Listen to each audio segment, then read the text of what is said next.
This is Audible. 1. Essential food. Nothing can survive without food. Everything we consume acts either to heal us or to poison us. We tend to think of nourishment only as what we take in through our mouths, but what we consume with our eyes, our ears, our noses, our tongues, and our bodies is also food. The conversations going on around us, and those we participate in, are also food. Are we consuming and creating the kind of food that is healthy for us and helps us grow? When we say something that nourishes us and uplifts the people around us, we are feeding love and compassion. When we speak and act in a way that causes tension and anger, we are nourishing violence and suffering.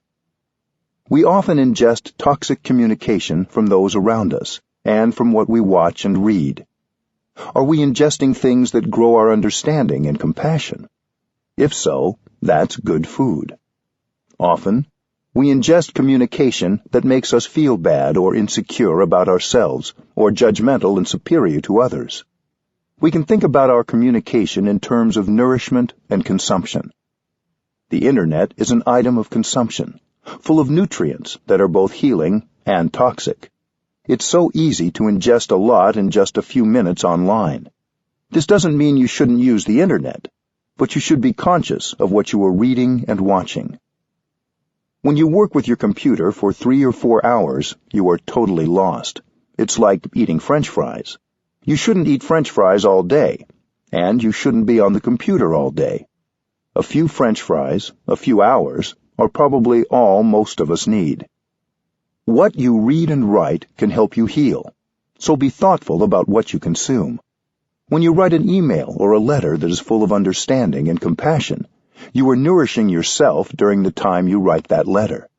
Even if it's just a short note, everything you're writing down can nourish you and the person to whom you are writing. Consuming with mindfulness. How can you tell what communication is healthy and what is toxic? The energy of mindfulness is a necessary ingredient in healthy communication. Mindfulness requires letting go of judgment, returning to an awareness of the breath and the body, and bringing your full attention to what is in you and around you. This helps you notice whether the thought you just produced is healthy or unhealthy, compassionate or unkind. Conversation is a source of nourishment. We all get lonely and want to talk with someone. But when you have a conversation with another person, what that person says may be full of toxins, like hate, anger, and frustration. When you listen to what others say, you're consuming those toxins. You're bringing toxins into your consciousness and your body. That's why mindfulness of speaking and mindfulness of listening are very important. Toxic conversation can be difficult to avoid, especially at work. If it is going on around you, be aware. You need to have enough mindful awareness not to absorb these kinds of suffering. You have to protect yourself with the energy of compassion, so that when you listen, instead of consuming toxins, you're actively producing more compassion in yourself. When you listen in this way, compassion protects you and the other person suffers less. You absorb the thoughts, speech, and actions you produce, and those contained in the communications of those around you. That is a form of consumption. So when you read something, when you listen to someone, you should be careful not to allow the toxins to ruin your health and bring suffering to you and to the other person or group of people. To illustrate this truth, the Buddha used the graphic image of a cow that has a skin disease. The cow is attacked by all kinds of insects and microorganisms coming from the soil, coming from the trees, coming from the water. Without skin, a cow can't protect herself. Mindfulness is our skin. Without mindfulness, we may take in things that are toxic to our body and mind. Even when you simply drive your car through the city, you consume. The advertisements hit your eyes, and you're forced to consume them. You hear sounds. You may even say things that are the products of too much toxic consumption. We have to protect ourselves with mindful consumption. Mindful communication is part of this. We can communicate in such a way as to solidify the peace and compassion in ourselves and bring joy to others. Relationships don't survive without the right food. Many of us suffer because of difficult communication. We feel misunderstood, especially by those we love. In a relationship, we are nourishment for each other. So we have to select the kind of food we offer the other person, the kind of food that can help our relationships thrive. Everything, including love, hate, and suffering, needs food to continue. If suffering continues, it's because we keep feeding our suffering. Every time we speak without mindful awareness, we are feeding our suffering. With mindful awareness, we can look into the nature of our suffering and find out what kind of food we have been supplying to keep it alive. When we find the source of nourishment for our suffering, we can cut off that supply, and our suffering will fade. Often, a romantic relationship begins beautifully, but then, because we don't know how to nourish our love, the relationship begins to die. Communication can bring it back to life. Every thought you produce in your head, in your heart, in China they say in your belly, feeds that relationship. When you produce a thought that carries suspicion, anger, fear, irritation, that thought is not nourishing to you or to the other person. If the relationship has become difficult, it's because we've nourished our judgment and our anger, and we haven't nourished our compassion. One day in Plum Village, the French retreat center where I live, I gave a talk about how we needed to nourish our loved ones by practicing loving communication.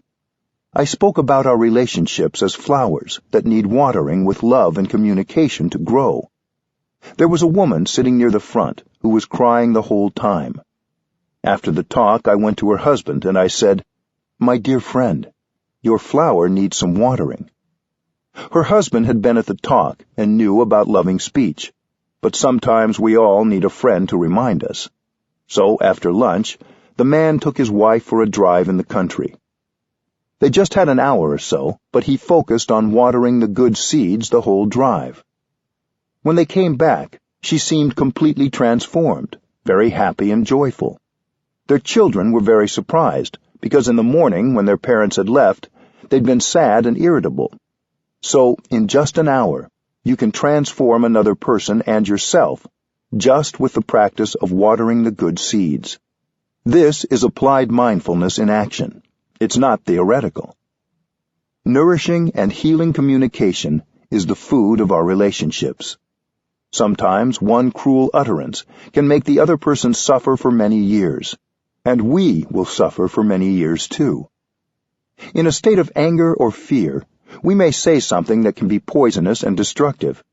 If we swallow poison, it can stay within us for a long time, slowly killing our relationship. We may not even know what we said or did that started to poison the relationship, but we have the antidote: mindful compassion and loving communication. Love, respect, and friendship all need food to survive. With mindfulness, we can produce thoughts, speech, and actions that will feed our relationships and help them grow and thrive.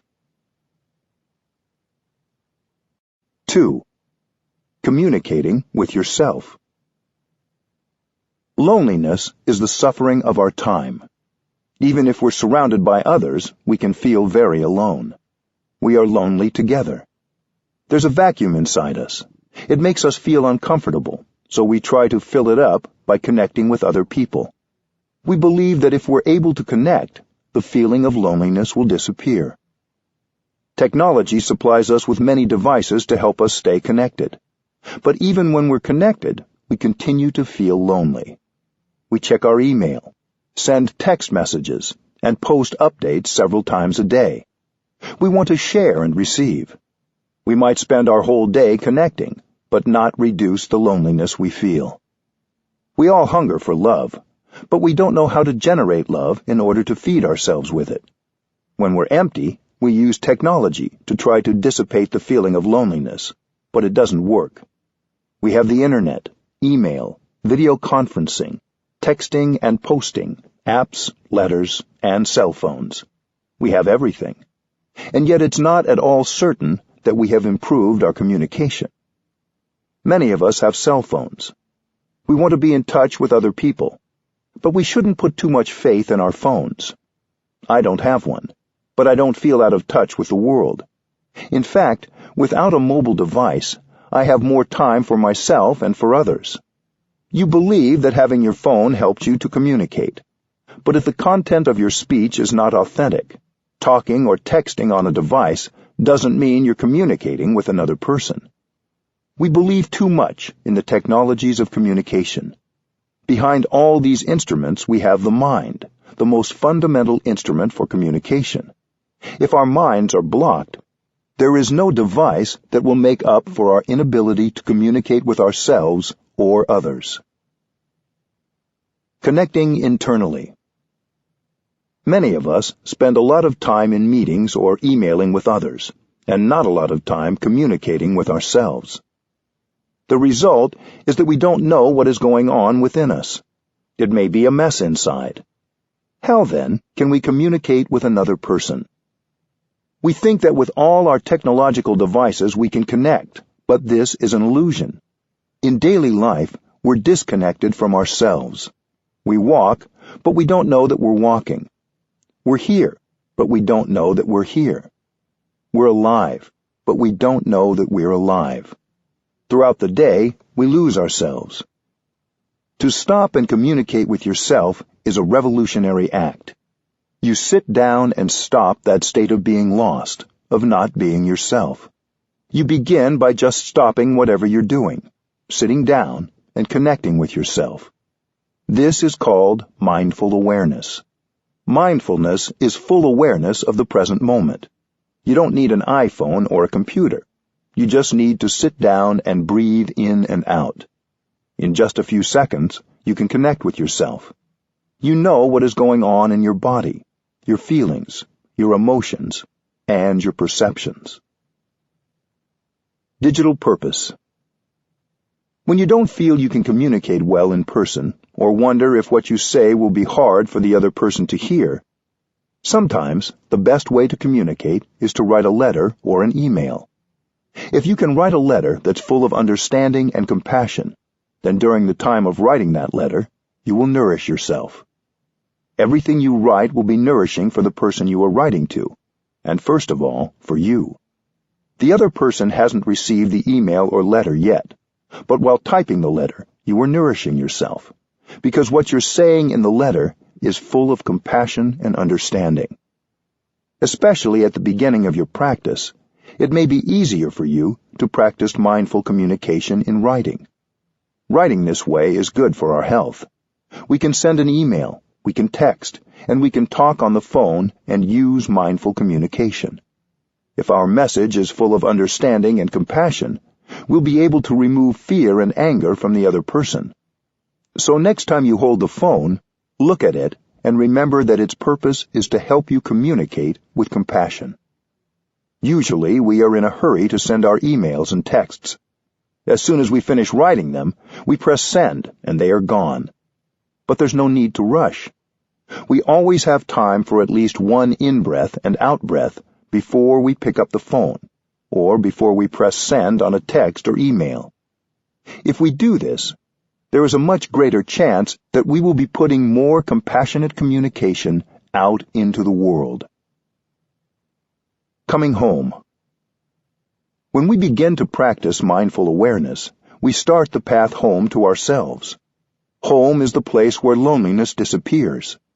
When we're home, we feel warm, comfortable, safe, fulfilled. We've gone away from our homes for a long time, and our homes have become neglected. But the path back home is not long. Home is inside us. Going home requires only sitting down and being with yourself, accepting the situation as it is. Yes, it might be a mess in there, but we accept it because we know we have left home for a long time. So now we're home. With our in-breath and our out-breath, our mindful breathing, we begin to tidy up our homes. Communicating with the breath. The path home begins with your breath. If you know how to breathe, you can learn how to walk, how to sit, how to eat your meal, and how to work in mindfulness so that you can begin to know yourself. When you breathe in, you come back to yourself. When you breathe out, you release any tension. Once you can communicate with yourself, you'll be able to communicate outwardly with more clarity. The way in is the way out. Mindful breathing is a means of communication, just like a phone. It promotes communication between the mind and the body. It helps us know what we're feeling. We're breathing all the time, but we rarely pay attention to our breath, unless our breathing is uncomfortable or restricted. With mindful breathing, when we breathe in, we know we're breathing in. When we breathe out, we know we're breathing out. When we breathe in, we bring our attention to our in-breath. To remind ourselves to pay attention to our breath, we can say silently, breathing in, I know I'm breathing in. Breathing out, I know I'm breathing out. The air is entering my body. The air is leaving my body.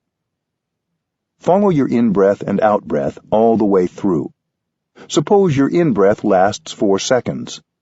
During the time of breathing in, allow your attention to rest entirely on your in-breath without interruption. During the time of breathing out, focus entirely on your out-breath. You are with your in-breath and your out-breath. You are not with anything else. You are your in-breath and your out-breath. Breathing in and breathing out is a practice of freedom. When we focus our attention on our breath, we release everything else, including worries or fears about the future, and regrets or sorrows about the past. Focusing on the breath, we notice what we're feeling in the present moment. We can do this throughout the day, enjoying the 24 hours that have been given us to breathe in and out. We can be there for ourselves. It takes only a few seconds to breathe in and set yourself free. We know when others are breathing in and out mindfully. We can see it when we look at them. They look free. If we're overloaded with fear, anger, regret, or anxiety, we're not free, no matter what position we hold in society or how much money we have. Real freedom only comes when we're able to release our suffering and come home. Freedom is the most precious thing there is. It is the foundation of happiness, and it is available to us with each conscious breath. Non-thinking and non-talking. Happiness is possible when you're in communication with yourself. To do this, you have to leave your telephone behind. When you attend a meeting or an event, you turn off your telephone. Why? Because you want to communicate and absorb others' communication. It is the same when communicating with yourself. This kind of communication is not possible with the phone. We're used to thinking a lot and talking a lot. But to communicate with ourselves, we need to practice non-thinking and non-talking. Non-thinking is a very important practice. Of course, thinking and talking can be productive too, especially when our minds and feelings are clear. But a lot of our thinking is caught up in dwelling on the past, trying to control the future, generating misperceptions, and worrying about what others are thinking. A misperception can happen in a moment, in a flash. As soon as we have a perception, we're caught by it. So anything we say or do based on that perception can be dangerous. It's better not to say or do anything. That's why in the Zen tradition, they say the paths of talking and of thinking should be cut off.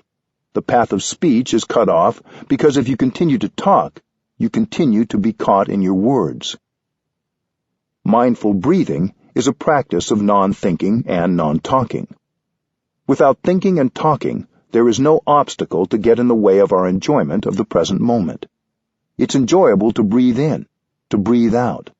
It's enjoyable to sit, to walk, to eat breakfast, to take a shower, to clean the bathroom, to work in the vegetable garden. When we stop talking and thinking, and we listen mindfully to ourselves, one thing we will notice is our greater capacity and opportunities for joy. The other thing that happens when we stop thinking and talking and we begin listening to ourselves, is that we notice the suffering present in our lives. There may be tension and pain in our bodies. We may have old pains and fears, or new pains and fears, which we have hidden under our talking and texting and thinking. Mindfulness lets us listen to the pain, the sorrow, and the fear inside. When we see that some suffering or some pain is coming up, we don't try to run away from it. In fact, we have to go back and take care of it. We're not afraid of being overwhelmed, because we know how to breathe and how to walk so as to generate enough energy of mindfulness to recognize and take care of the suffering. If you have enough mindfulness generated by the practice of mindful breathing and walking, you're no longer afraid to be with yourself. If I am free of needing a mobile phone, it's because I carry mindfulness with me, like a guardian angel on my shoulder. The angel is always with me when I practice. It helps me be unafraid of whatever suffering or pain arises. It's much more important to keep your mindfulness with you than to keep your mobile phone. You think that you're safe when carrying your phone, but the truth is that mindfulness will do much more than a phone to protect you, to help you suffer less, and to improve your communication. Come back. The quiet of non-thinking and non-talking gives us the space to truly listen to ourselves. We don't have to try to get away from our suffering. We don't have to cover up what is unpleasant in us. In fact, we try to be there for ourselves, to understand, so that we can transform. Please do come back home and listen. If you don't communicate well with yourself, you cannot communicate well with another person. Come back again and again, and communicate lovingly with yourself. That is the practice. You have to go back to yourself and listen to the happiness you may have in this moment. Listen to the suffering in your body and in your mind, and learn how to embrace it and bring relief. Communicating with the body. As long as we have mindfulness with us, we can breathe mindfully throughout the day as we go about our daily activities. But our mindfulness will be stronger and will get more healing and communicate more successfully if we take the time to pause and sit quietly for a few moments. When a newly freed Nelson Mandela came to France for a visit, a journalist asked him what he would most like to do. He said, "Sit down and do nothing." Since his release from prison and his official entry into politics, he hadn't had any time to just enjoy sitting. We should make time to sit, even if it's for only a few minutes a day, because sitting is a pleasure. Whenever we're restless and don't know what to do, that is a good time to sit down. It's good to sit when we're peaceful, too, as a way of nurturing a habit and practice of sitting. When we stop and sit, we can begin right away to follow our in-breath and out-breath. Immediately, we can enjoy breathing in and breathing out, and everything gets a little bit better because the present moment becomes available to us. Breathe in a way that gives you pleasure. When you sit and breathe mindfully, your mind and body finally get to communicate and come together. This is a kind of miracle, because usually the mind is in one place and the body in another. The mind is caught in the details of your projects to be done today, your sorrow about the past, or your anxiety about the future. Your mind isn't anywhere near your body. When you breathe in mindfully, there is a happy reunion between body and mind. This doesn't take any fancy technique. Just by sitting and breathing mindfully, you're bringing your mind home to your body. Your body is an essential part of your home. When you spend many hours with your computer, you may forget entirely that you have a body until it's too achy, stiff, or tense for you to ignore. You need to take breaks and return to your body before it gets to that point. To bring more awareness to the connection between body and mind, you can say to yourself, breathing in, I'm aware of my body.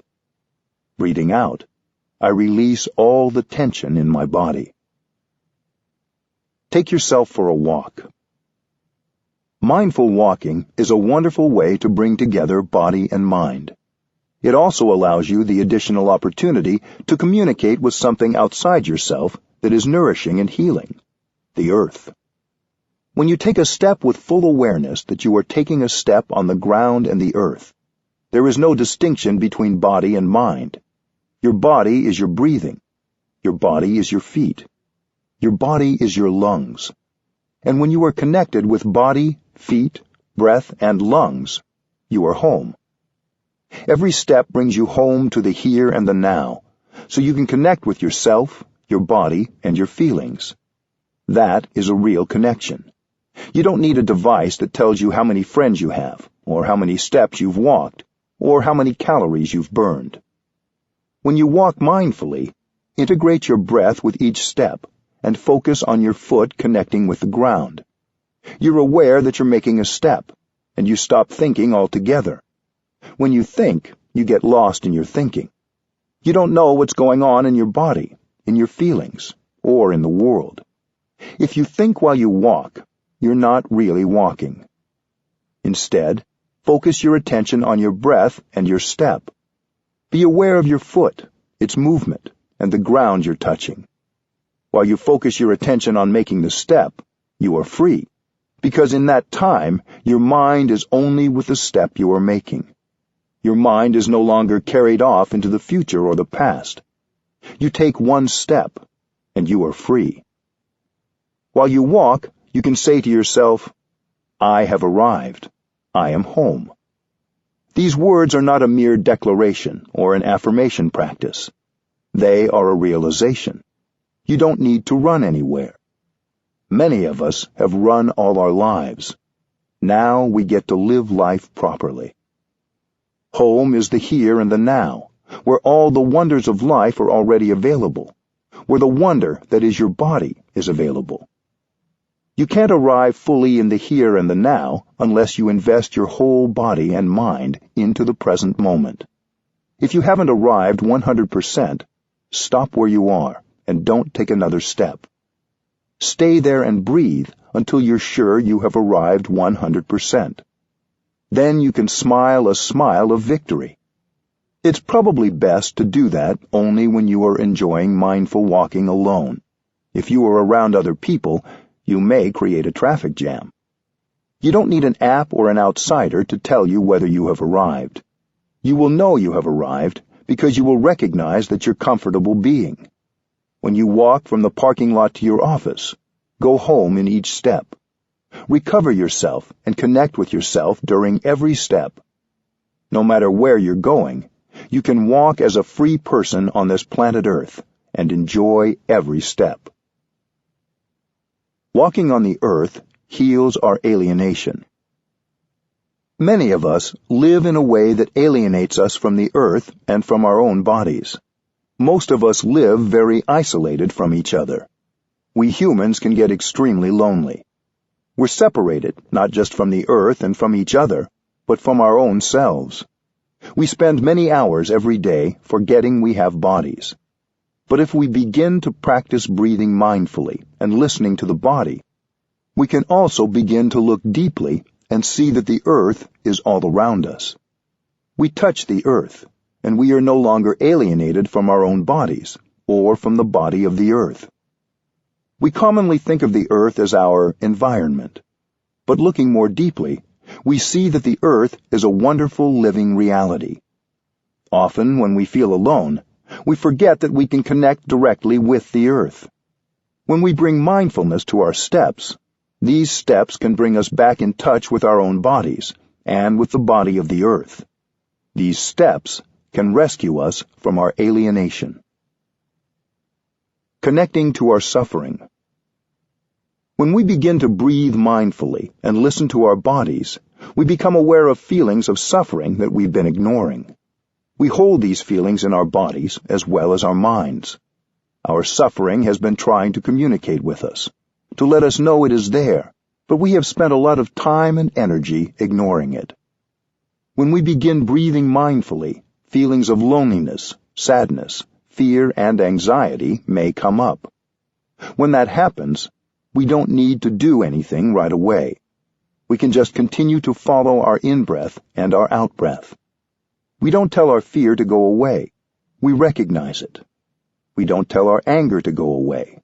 We acknowledge it. These feelings are like a small child tugging at our sleeves. Pick them up and hold them tenderly. Acknowledging our feelings without judging them or pushing them away, embracing them with mindfulness, is an act of homecoming. The suffering of our ancestors. We know that the suffering inside us contains the suffering of our fathers, our mothers, and our ancestors. Our ancestors may not have had a chance to get in touch with the practice of mindfulness, which could help them transform their suffering. That is why they have transmitted their unresolved suffering to us. If we are able to understand that suffering and thereby transform it, we are healing our parents and our ancestors as well as ourselves. Our suffering reflects the suffering of the world. Discrimination, exploitation, poverty, and fear cause a lot of suffering in those around us. Our suffering also reflects the suffering of others. We may be motivated by the desire to do something to help relieve the suffering in the world. How can we do that without understanding the nature of suffering? If we understand our own suffering, it will become much easier for us to understand the suffering of others and of the world. We may have the intention to do something or be someone that can help the world suffer less, but unless we can listen to and acknowledge our own suffering, we will not really be able to help. Listening deeply. The amount of suffering inside us and around us can be overwhelming. Usually we don't like to be in touch with it because we believe it's unpleasant.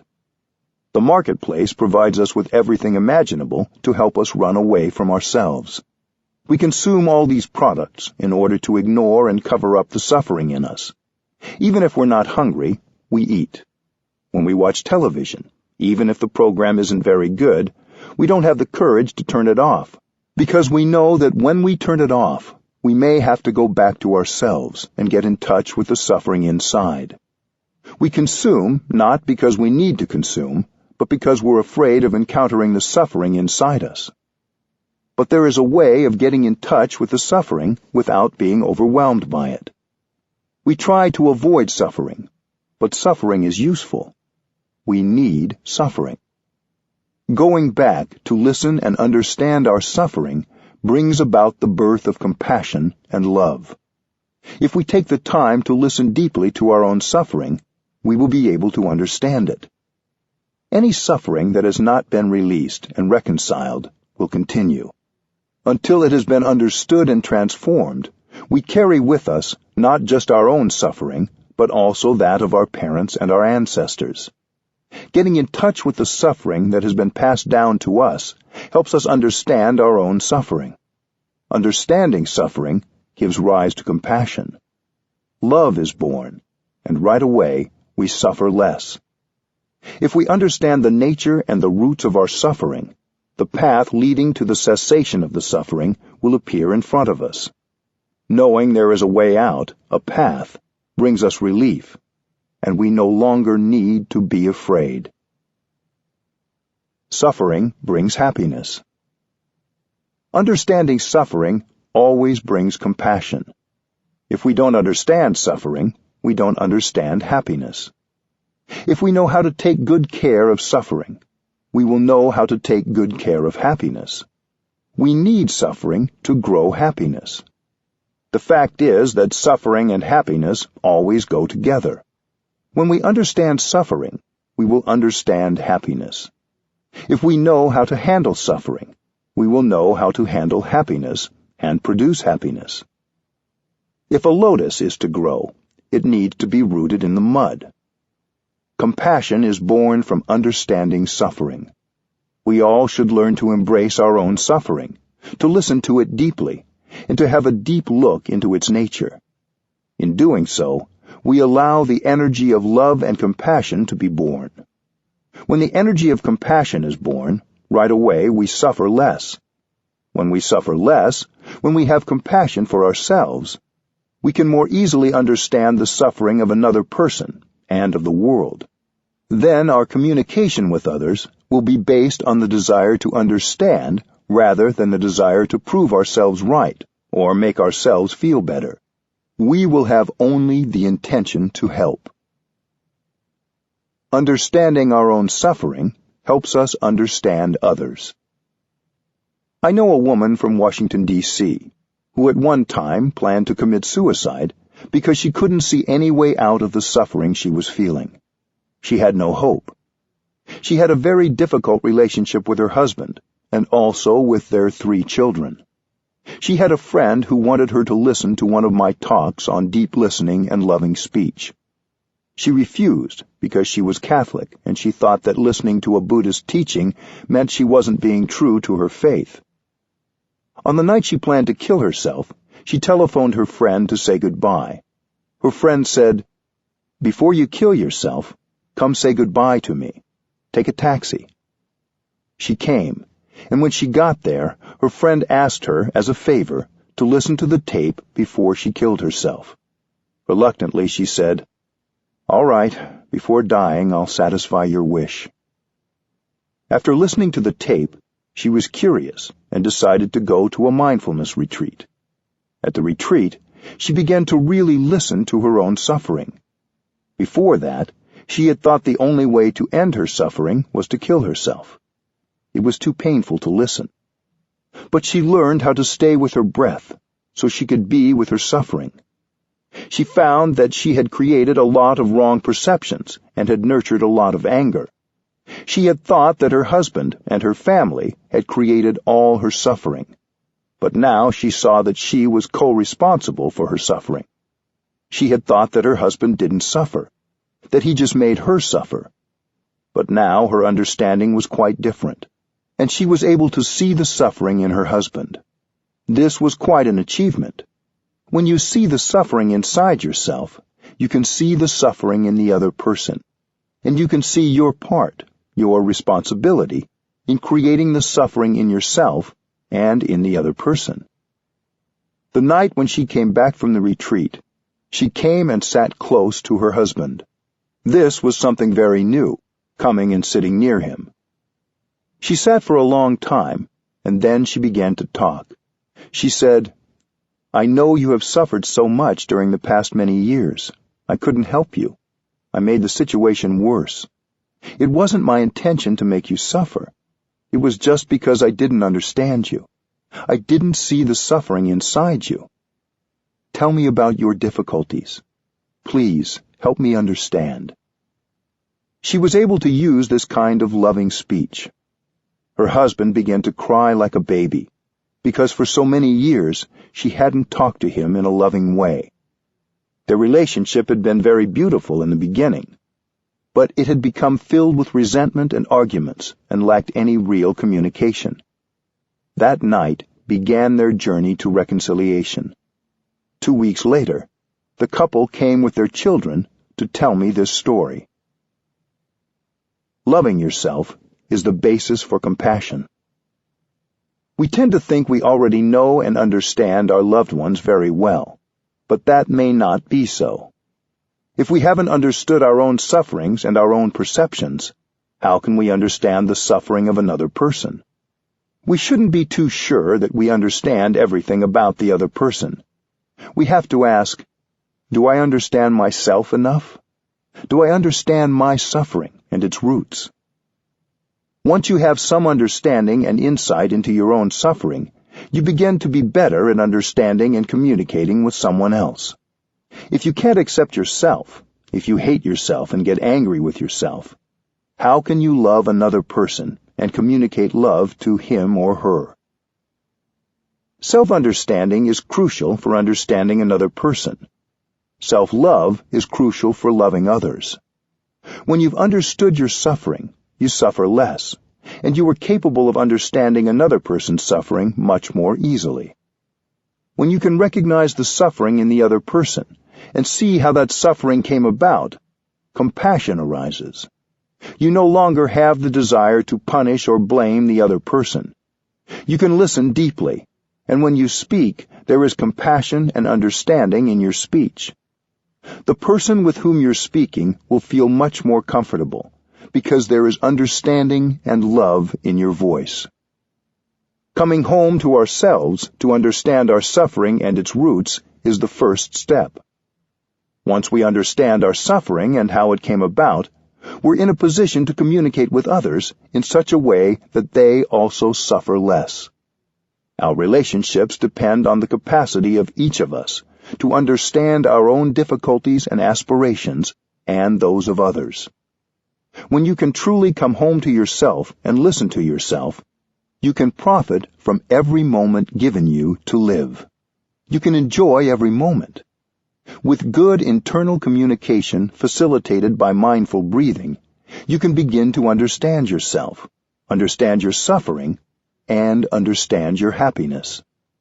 Knowing how to handle suffering, you know at the same time how to produce happiness.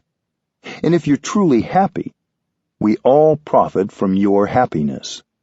We need happy people in this world. 3. The keys to communicating with others. As you connect with yourself, you begin connecting more deeply with other people. Without the first step, the second step isn't possible. Don't neglect to reserve some time alone each day for communicating with yourself. All of us still have misperceptions and suffering. When we communicate with others, we should be aware that the suffering we have yet to heal and our perceptions are also there. If we can be aware of our in-breath and our out-breath, we will remember that the one goal of compassionate communication is to help others suffer less. If we remember this, we've already succeeded. We're already contributing to more joy and less suffering. Saying hello. It's helpful to remember at the beginning of every communication with another person that there is a Buddha inside each of us. The Buddha is just a name for the most understanding and compassionate person it's possible to be. You may call it something else if you wish, like wisdom or God. We can breathe, smile, and walk in such a way that this person in us has a chance to manifest. Where I live in Plum Village, every time you meet someone on your way somewhere, you join your palms and bow to him or to her with respect, because you know that there is a Buddha inside that person.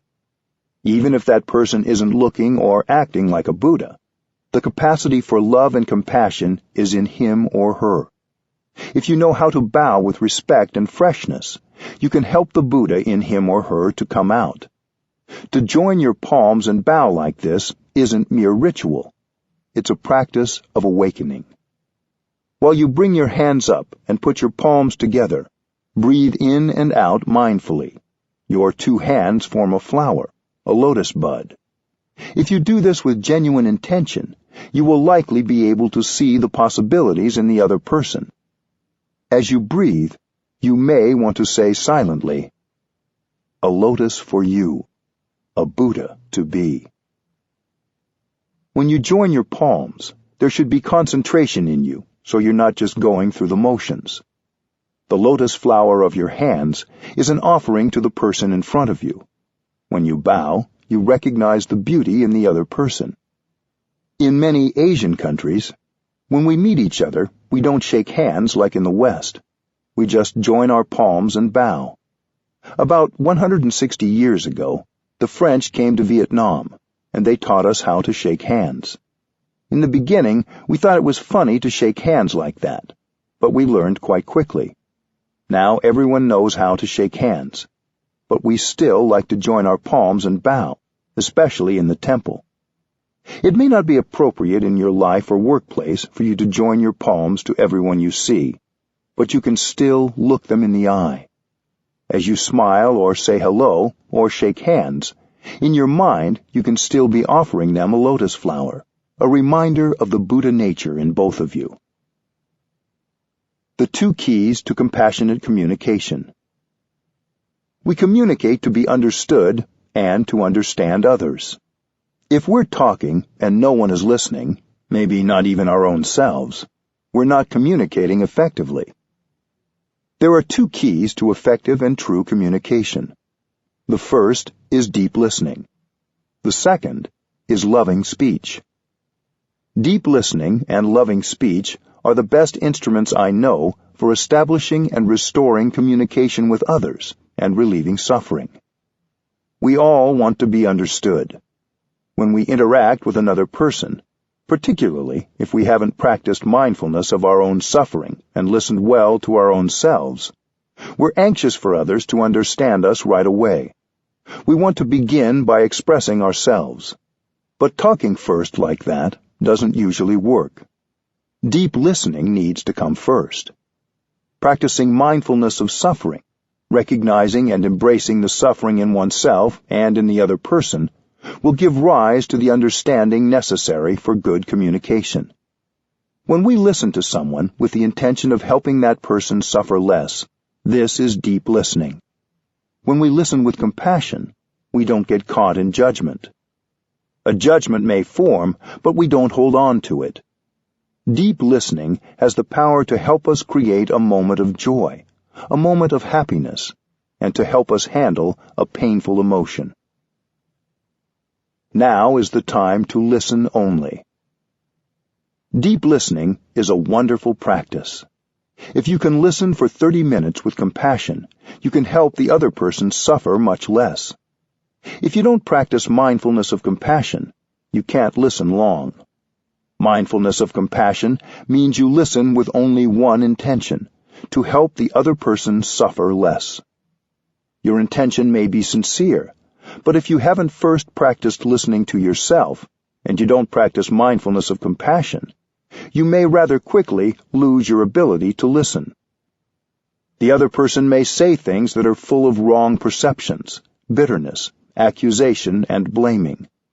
If we don't practice mindfulness, their words will set off irritation, judgment, and anger in us, and we will lose our capacity to listen compassionately. When irritation or anger arises, we lose our capacity to listen. That's why we have to practice, so that during the whole time of listening, compassion can remain in our hearts. If we can keep our compassion alive, the seeds of anger and judgment in our hearts will not be watered and spring up. We have to train ourselves first, so we're able to listen to the other person. It is okay if you're not ready to listen at a certain moment. If the quality of your listening is not good enough, it's better to pause and continue another day. Don't push yourself too hard. Practice mindful breathing and mindful walking until you're ready to really listen to the other person.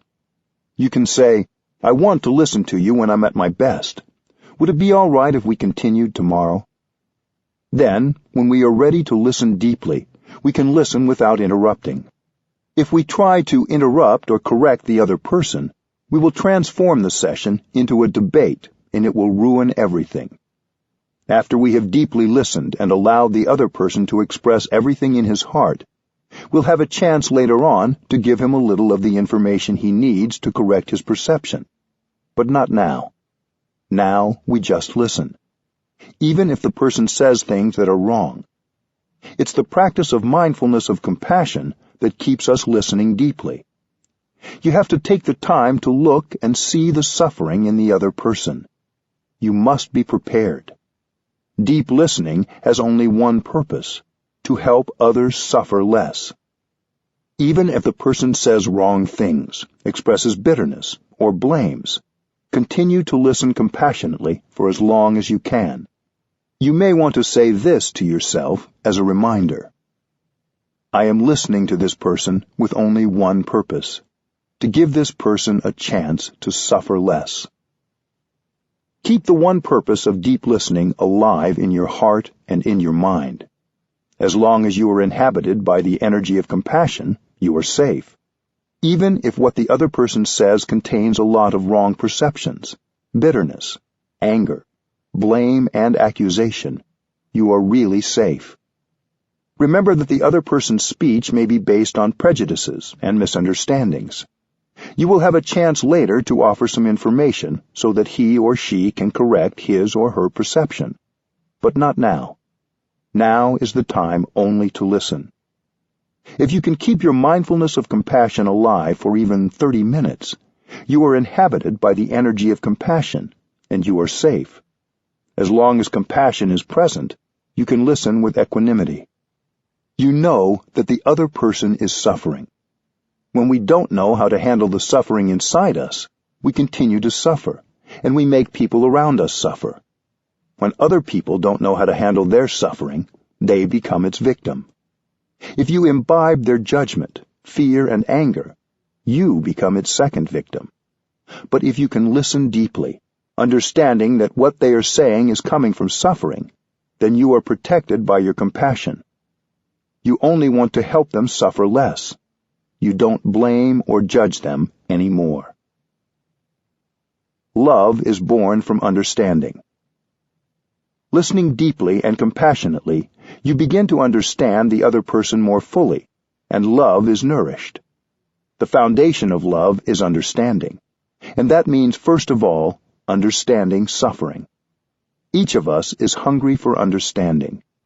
If you really want to love someone and make him or her happy, you have to understand that person's suffering. With understanding, your love will deepen and become true love. Listening to suffering is an essential ingredient for generating understanding and love. I define happiness as the capacity to understand and to love, because without understanding and love, no happiness could be possible.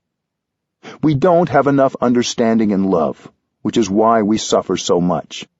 This is what we are thirsting for. Compassion and love are born from understanding.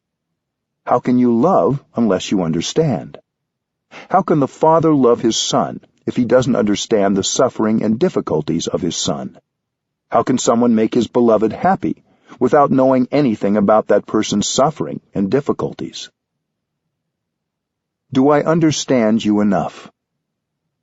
If you want to make someone happy, you should ask yourself the question, do I understand him enough?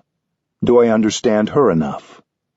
Many people are reluctant to talk because they fear that what they say will be misunderstood. There are people who suffer so much, they're not capable of telling us about the suffering inside. And we have the impression that nothing is wrong, until it's too late. Waiting has serious consequences. People may isolate themselves. They may suddenly end a friendship or relationship, or they may even commit suicide. Something had been bothering that person for a long time, but he or she pretended that everything was okay. Maybe fear or pride gets in the way. Listening and looking with mindfulness and concentration, we may discover that there's a block of suffering in that person. We see that she has suffered so much and doesn't know how to handle the suffering inside, so she continues to suffer and make other people suffer too. Once you have seen that, suddenly your anger is no longer there. Compassion arises. You have the insight that she is suffering and needs help, not punishment. If you need to, you can ask for help. You can say, "Dear one, I want to understand you more. I want to understand your difficulties and your suffering. I want to listen to you because I want to love you."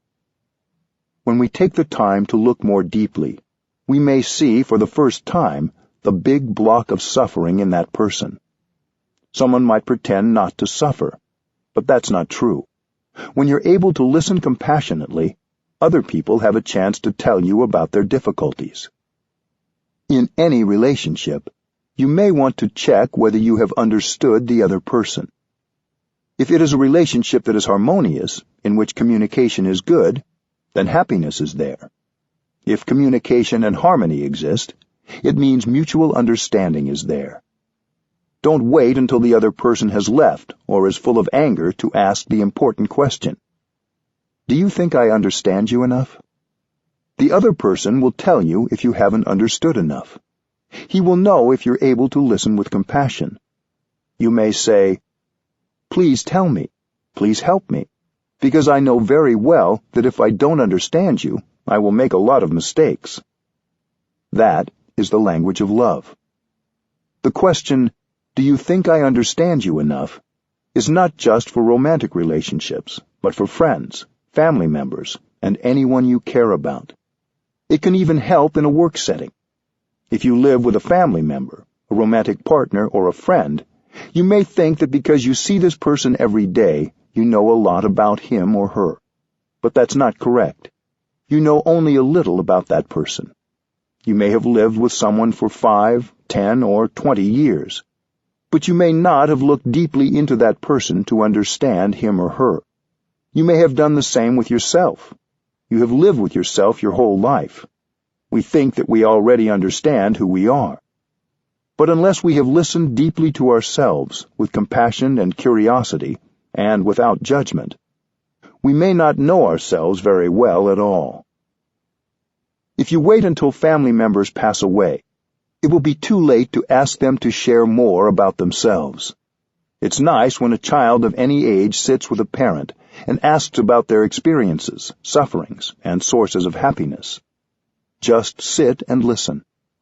With mindful breathing and listening to ourselves, our capacity for listening and looking expands deeply, and we may find the opportunity for much greater communication and connection with our parents and our loved ones. When you see that the other person has suffering inside, compassion is born in your heart.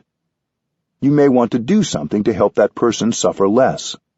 Your compassionate listening and loving speech will already do a lot to change the situation.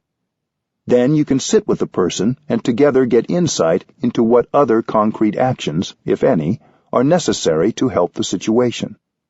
Compassionate listening isn't the only thing we can do when someone is suffering, but it's almost always the first step. Loving speech. When you have to tell people bad news, telling the truth can be difficult. If you don't speak mindfully, the other person can get very angry or anxious after hearing your truth. We can train ourselves to speak the truth in such a way that, in the end, the other person can accept it. When you speak, you try to tell others the truth about your suffering and their suffering. This is loving speech. You speak in a way that helps others recognize the suffering inside themselves and in you. We have to be skillful.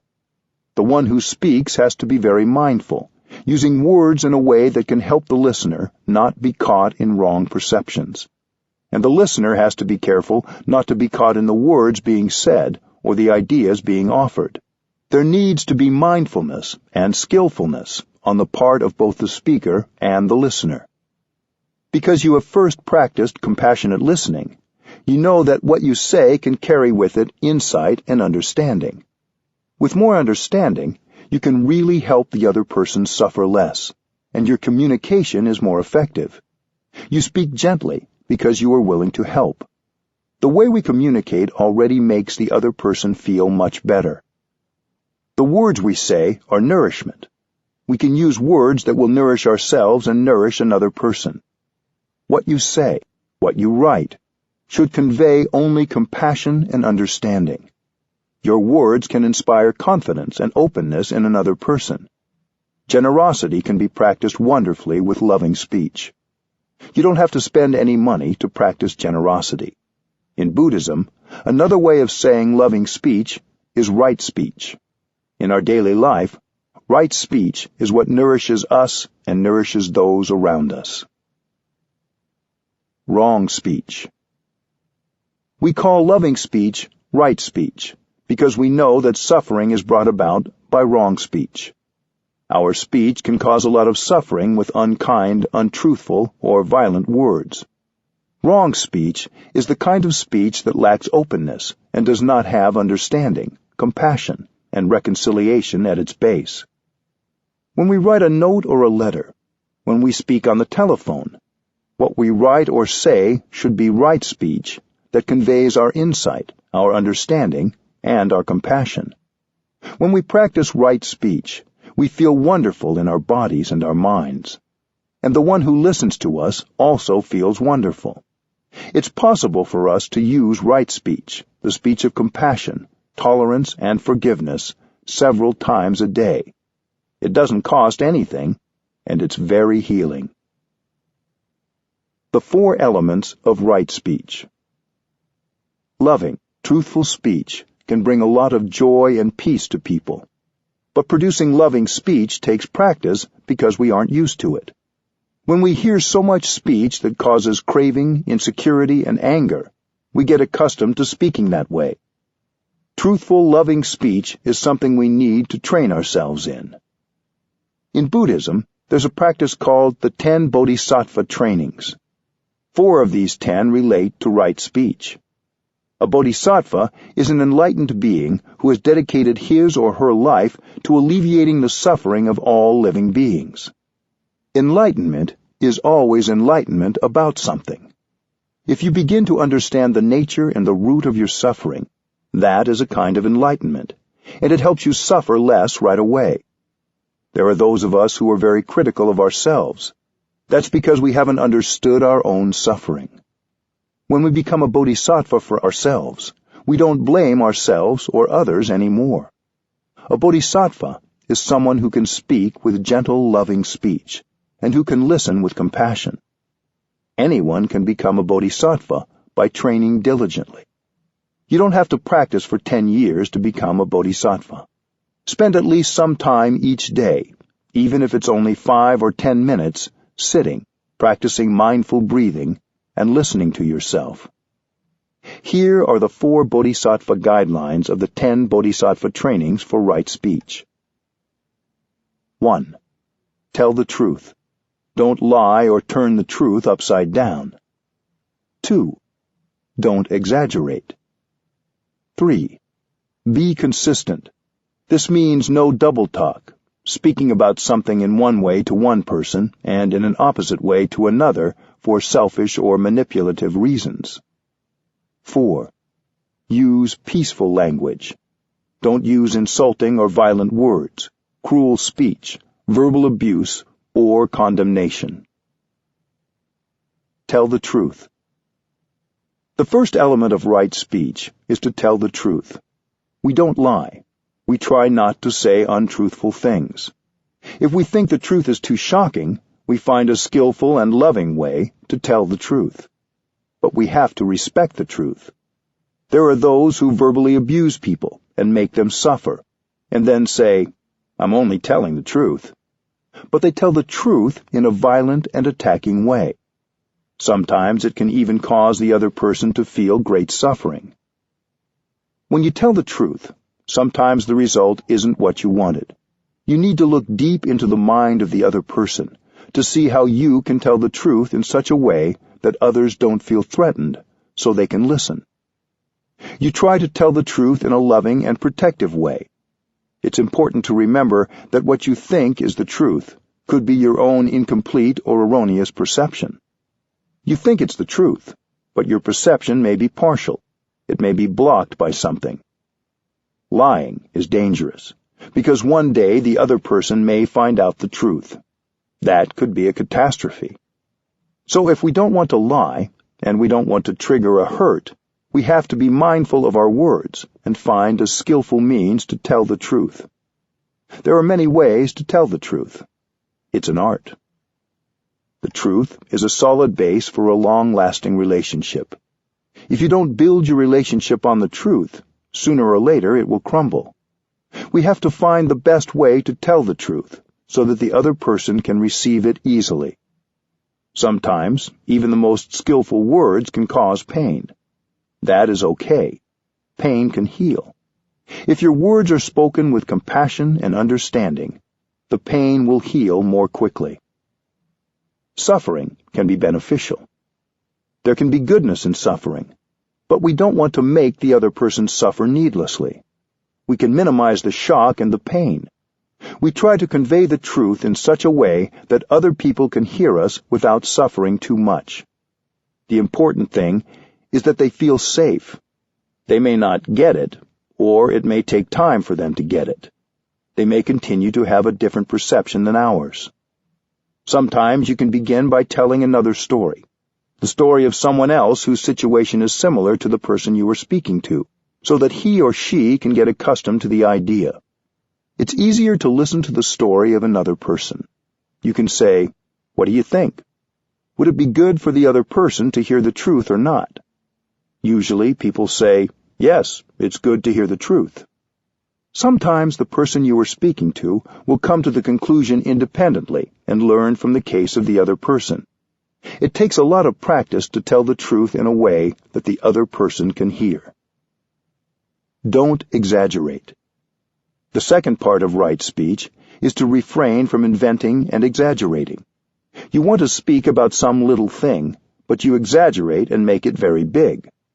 For example, someone has made a mistake, but you exaggerate as though it's something many times worse. Sometimes when we're speaking to ourselves, we make something seem very tragic to justify and even feed anger.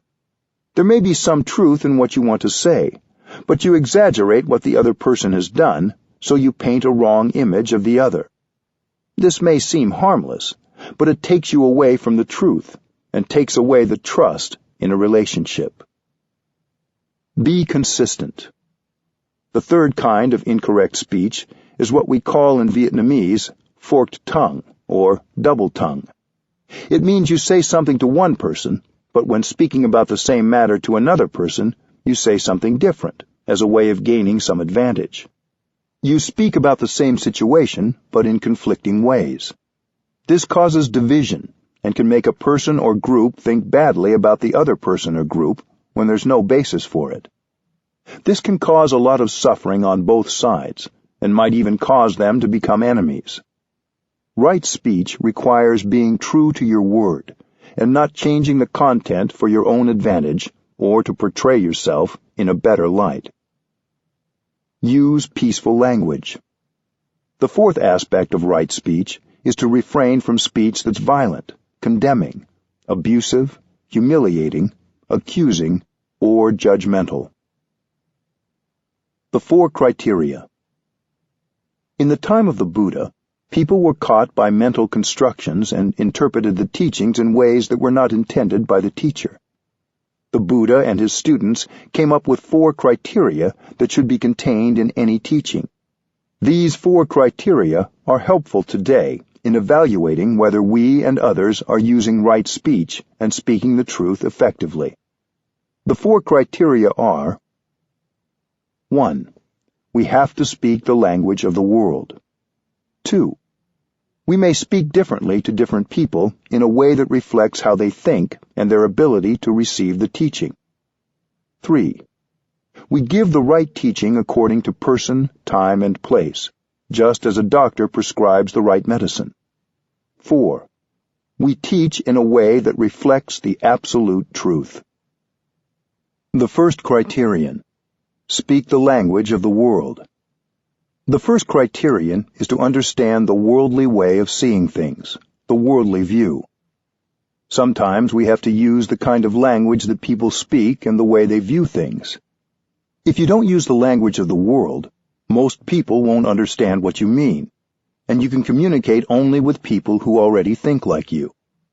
This doesn't mean you have to learn Vietnamese and Arabic, but rather that you have to speak in terms that people can understand, based on their daily experience of life. For example, we are used to saying that the sky is above and the earth is below. When we sit here, we say that what's above us is up and what's below us is down. But for those who are sitting on the other side of the planet, our down is their up, and our up is their down.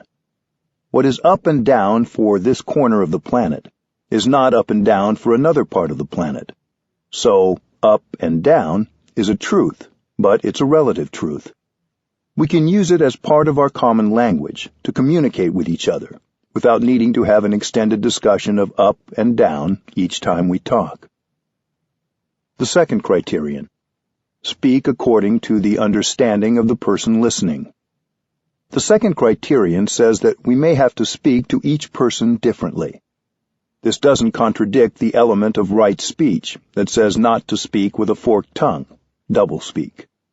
We need to keep the truthful content the same, while being aware of the perspective and understanding of the person we're speaking to, so others have an opportunity to really hear what's being said. With one person, you speak one way. With another person, you have to speak a different way. You have to look deeply at the person to see how he or she perceives, and speak in a way that takes that into account. so others can understand what you say. If someone's understanding is profound, you speak in a way that takes that into consideration. One day, someone asked the Buddha, "When that person passes away, which heaven do you think he will go to?" The Buddha answered that he might be born into this or that heavenly realm. Later, another person asked the Buddha, "When that person dies, where will he go?" The Buddha answered, "He will not go anywhere."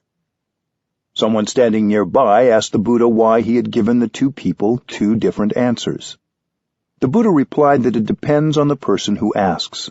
He said, "I have to speak according to the mind of the person who listens, and the ability of that person to receive what I share." There's a story of someone who gave a woman a pot of milk in the morning. At the end of the day, he came to get it back. During the day, the milk had turned into butter and cheese. The man said, "But I gave you milk, and you gave me back butter and cheese. So, is milk the same or different from the butter? It's not the same, but it's not different either." To those with more profound understanding, you have to give a deeper answer, reflecting that nothing is permanent and everything is constantly changing. So the teaching you give and the way you speak depends on the degree of wisdom of the receiver and that person's ability to understand what you say. You speak according to the background and the abilities of the person you're speaking to. The third criterion: prescribe the right medicine for the disease. The third criterion is to prescribe the right medicine for the disease. If you give someone the wrong medicine, that person could die. So to each you give a particular medicine. When you have attachment, craving, or despair, remember that you are your own teacher. You can listen to these strong emotions and communicate back the healing you need. Don't think that if you hear or read something that inspires you, you should then repeat it word for word. Think of how to make these truths you heard resonate with your own. Similarly, you also have to know the mind and the background of the person you're speaking to. If you were to give another person exactly the teaching you heard, it might not be the appropriate teaching for that person. You have to adapt what you say to the other's background. But what you say must also reflect the true teaching, so you use worldly language, but not just any worldly language. Your language has to be appropriate to the situation, while not straying from the truth. Think about how we talk to children about death or violence in the world. Do we tell them the truth in a different way than we would an adult? One time, when I was visiting a museum, I entered a room containing a mummified human body. A little girl was there looking at the dead person.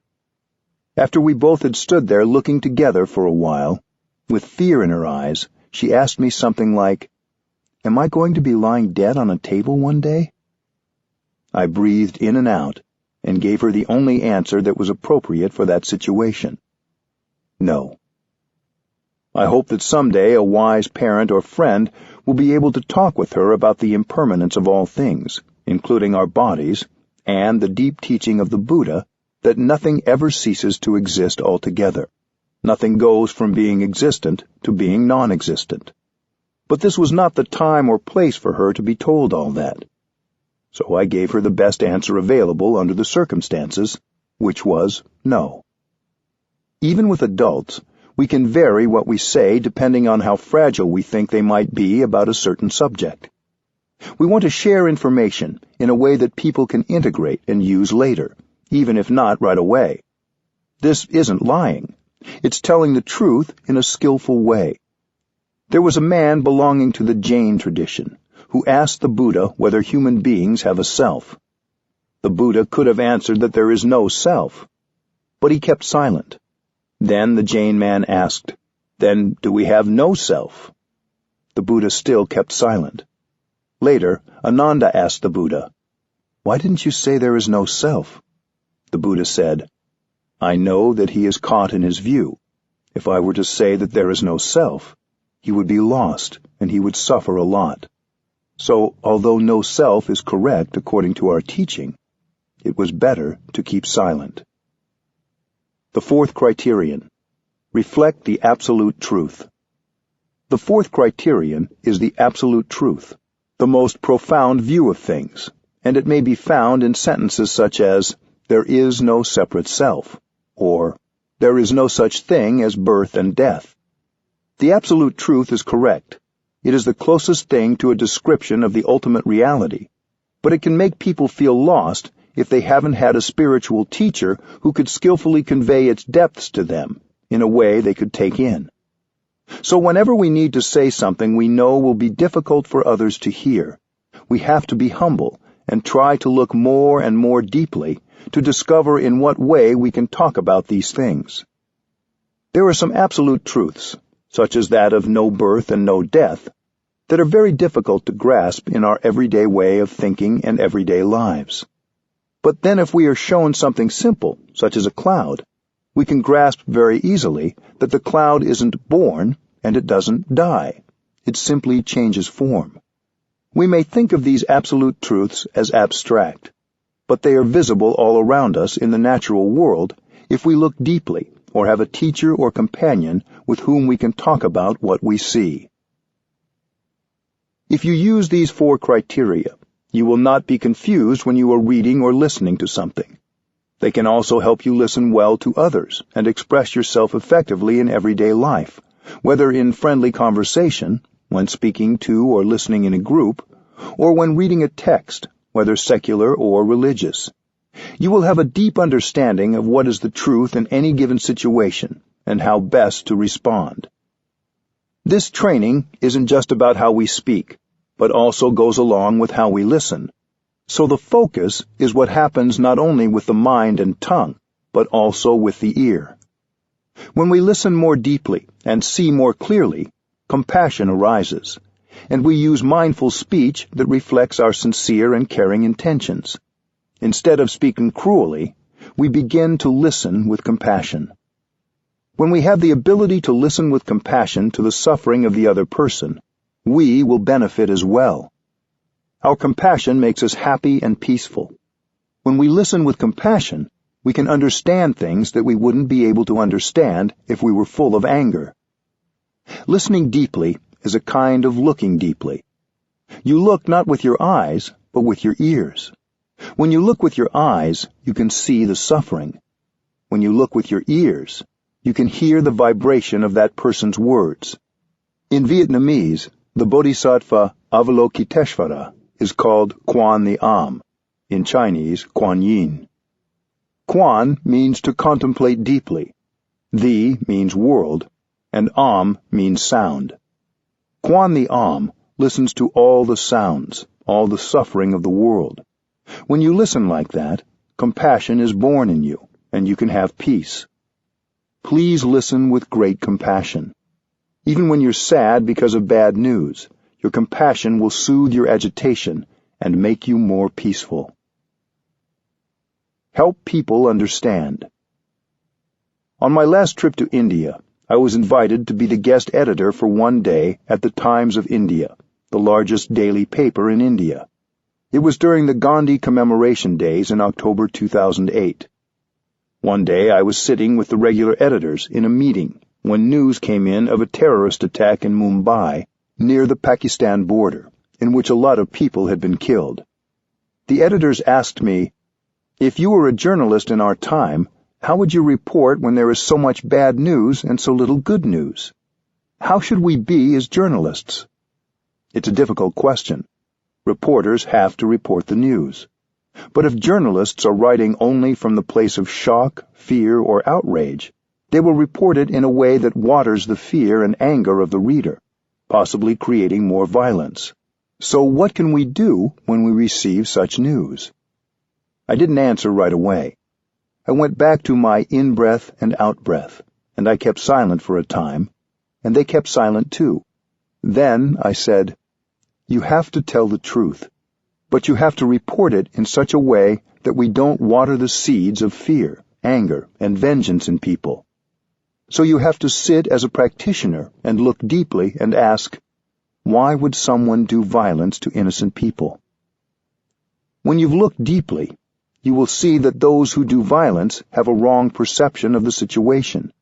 They're so sure their perception is the truth, And they may think that if they also die in the explosion, they will go directly to heaven to join God. Everybody wants to live. Nobody wants to die. But they may think that by killing others and dying themselves, they are doing the work of God. They think that those on the other side are the enemies of God. You can see that that is wrong thinking, and so you have great compassion for them. For whoever has such a view, life is very dark, and he suffers a lot. There are many wrong perceptions everywhere. So long as those wrong perceptions persist, the number of terrorists will only increase. It will be very difficult to find and control them all. If one terrorist group is violently destroyed, another will emerge. It's endless. So I told the editors, when you report on terrorist acts, use your compassion and deep understanding. Explain the story in such a way that the reader doesn't become enraged and perhaps become another terrorist. We can tell the truth, but we must help people understand. When people understand, their anger will lessen. They don't lose hope.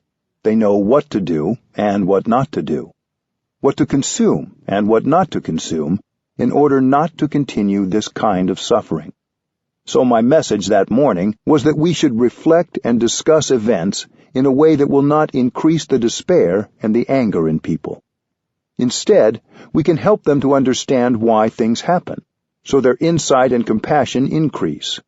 We can make a big difference with the practice of looking deeply. The solution isn't to hide the truth. Using right speech in daily life. The 4 trainings in right speech remind us every day to use words that express non-discrimination, forgiveness, understanding, support, and love. It's very liberating to be able to say or write something using compassionate speech. Speaking in this way is as healing for the speaker as it is for the person being spoken to. These 4 trainings also remind us that anything we say which contains poisons, discrimination, and hate will make us suffer and make others suffer. It's a simple equation. Wrong speech causes ill-being. Right speech brings about well-being and healing. Every day we can say something that has the capacity to heal and help people. A grown-up can do this. A child can do this. A business person, a politician, or a teacher can do this. We don't need to wait for a special moment. We can stop what we're doing right now and send an email that contains right speech. And we can relieve the suffering inside us and the suffering in others right away.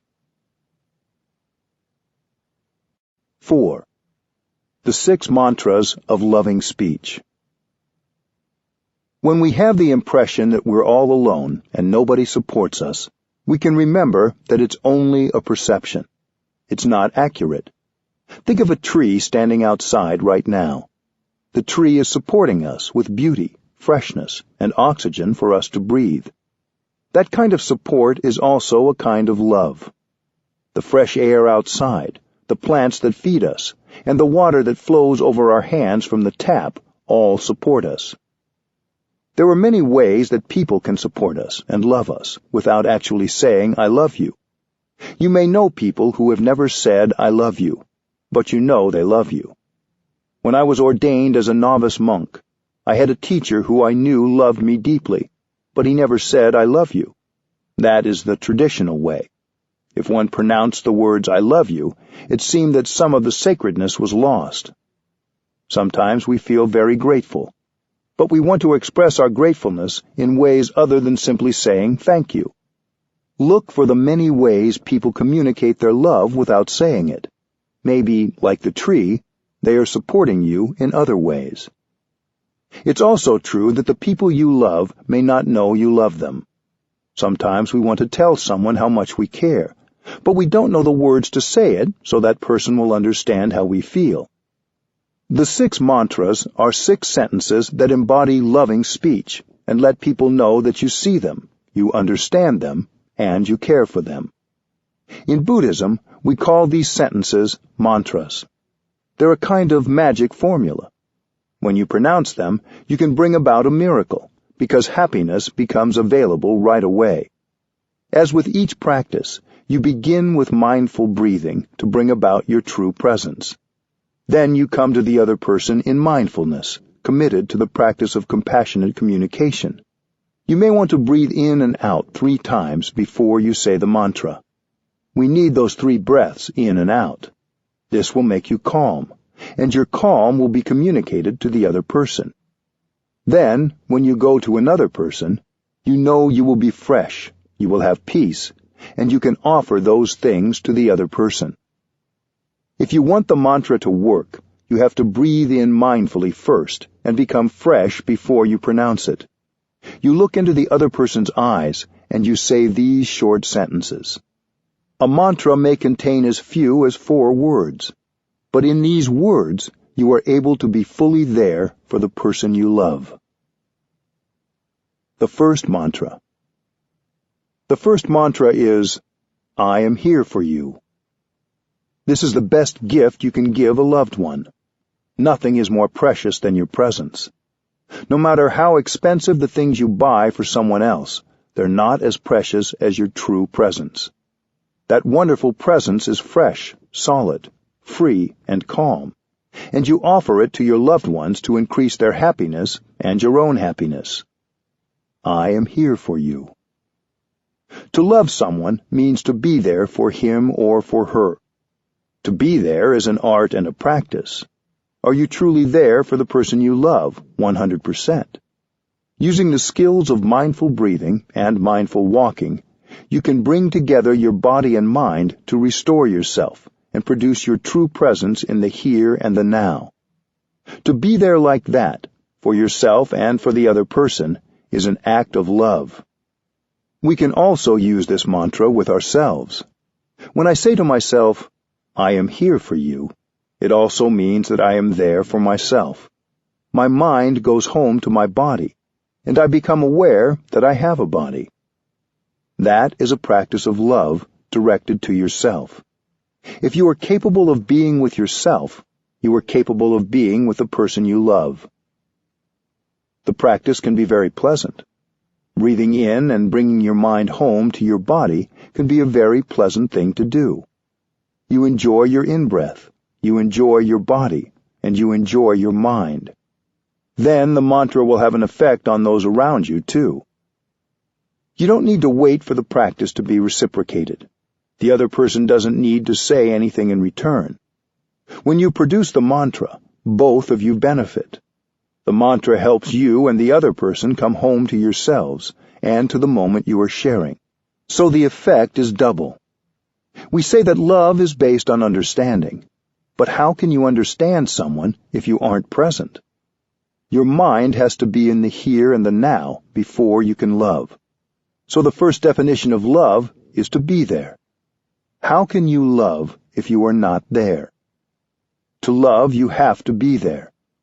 The tree outside your window is there, supporting you. You can be there for yourself and for your loved ones, just like the tree. Mindfulness practice is the foundation of your love. You cannot love properly and deeply without mindfulness. Although you're saying, I am here for you, the other person doesn't have to be there for you to practice the first mantra. If the other person is at home or at work, you can use the phone. As you hold the phone in your hand, breathe in and out a few times to make yourself present and calm. When you hear the phone ringing, you can continue your mindful breathing. When the other person picks up the phone, you can ask if he or she has a moment. If so, you can say, I am here for you. If you have practiced mindful breathing, the way you say the mantra will convey your calm and your presence. The second mantra. Don't use the second mantra until you have practiced the first and produced your presence. Then, when you are truly there in the here and the now, you are in a position to recognize the presence of the other person. The second mantra is, I know you are there, and I am very happy. You are letting your loved one know that his or her presence is important to your happiness. The second mantra acknowledges that you really see the other person. This is crucial, because when a person ignores you, you don't feel that you are loved. You may feel that the people you love are too busy to see you. Your loved one may be driving the car and thinking of everything except you who are sitting in the next seat. You don't have that person's attention. To love means to be aware of the presence of your beloved one and to recognize that presence as something very precious to you. You use the energy of mindfulness to recognize and embrace the presence of your beloved one. Embraced by your mindfulness, the other person will bloom like a flower. I know you were there, and I am very happy. The second mantra is to reaffirm the presence of the other person as someone very important to you.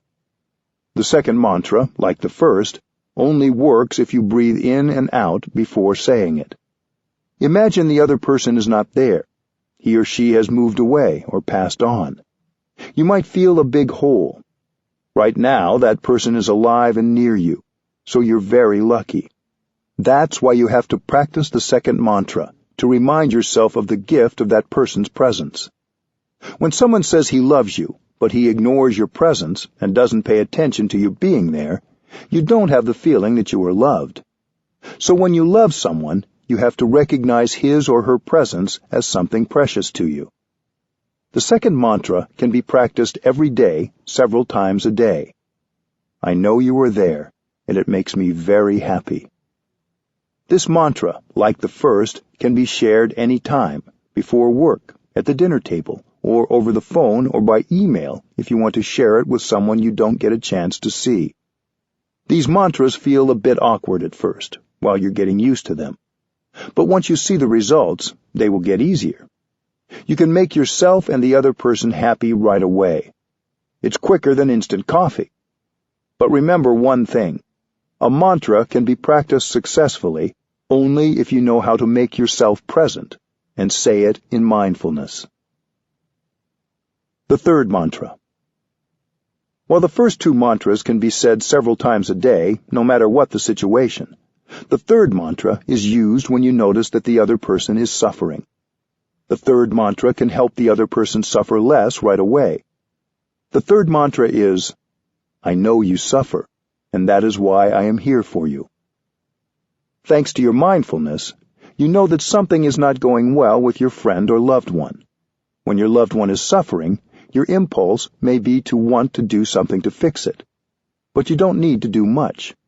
You just need to be there for him or her. That is true love. True love is made of mindfulness. Because of your mindfulness, you know when something is not going well with a loved one. When you notice that, you want to do something to help him or her suffer less. You don't have to do anything other than to be there. When you say the mantra, right away your loved one will suffer less. When you suffer and your loved ones ignore your suffering, you suffer much more. But if the other person is aware of your suffering and offers his presence to you during those difficult moments, you suffer less right away. It doesn't take much time to bring relief. So please use this mantra in your relationship to help the other person suffer less. The fourth mantra. The fourth mantra is a little more difficult, especially for those of us with a lot of pride. You use the fourth mantra when you suffer and you believe that the other person has caused your suffering. This happens from time to time. If it was someone you didn't care as much about who had said or done that to you, you would have suffered less. But when someone you love says something that feels critical or dismissive, you suffer deeply. If we suffer and we don't look deeply into our suffering and find compassion for ourselves and the other person, we may want to punish the person who hurt us because he or she has dared to make us suffer. When we suffer, we think it's the other person's fault for not appreciating us enough or loving us enough. Many of us have a natural tendency to want to punish the other person. One way we think of punishing the other person is to show that we can survive without him or her. Many of us have made this mistake. I myself have also made that mistake. But we learn. We want to show the other person that without him or her, we can survive very well. This is an indirect way of saying, I don't need you. But that's not true. In fact, when we suffer, we need others. When we suffer, we should tell others that we suffer and that we need their help. We usually do the opposite. We don't want to go and ask for help. That's why we need the fourth mantra. I suffer. Please help. It's so simple, and it's also a little bit difficult. But if you can bring yourself to pronounce the mantra, right away you suffer less. I guarantee it. So please write that sentence down on a piece of paper the size of a credit card and put it in your wallet. It's a magic formula. I suffer. Please help. If you don't practice this mantra, you may be sulking.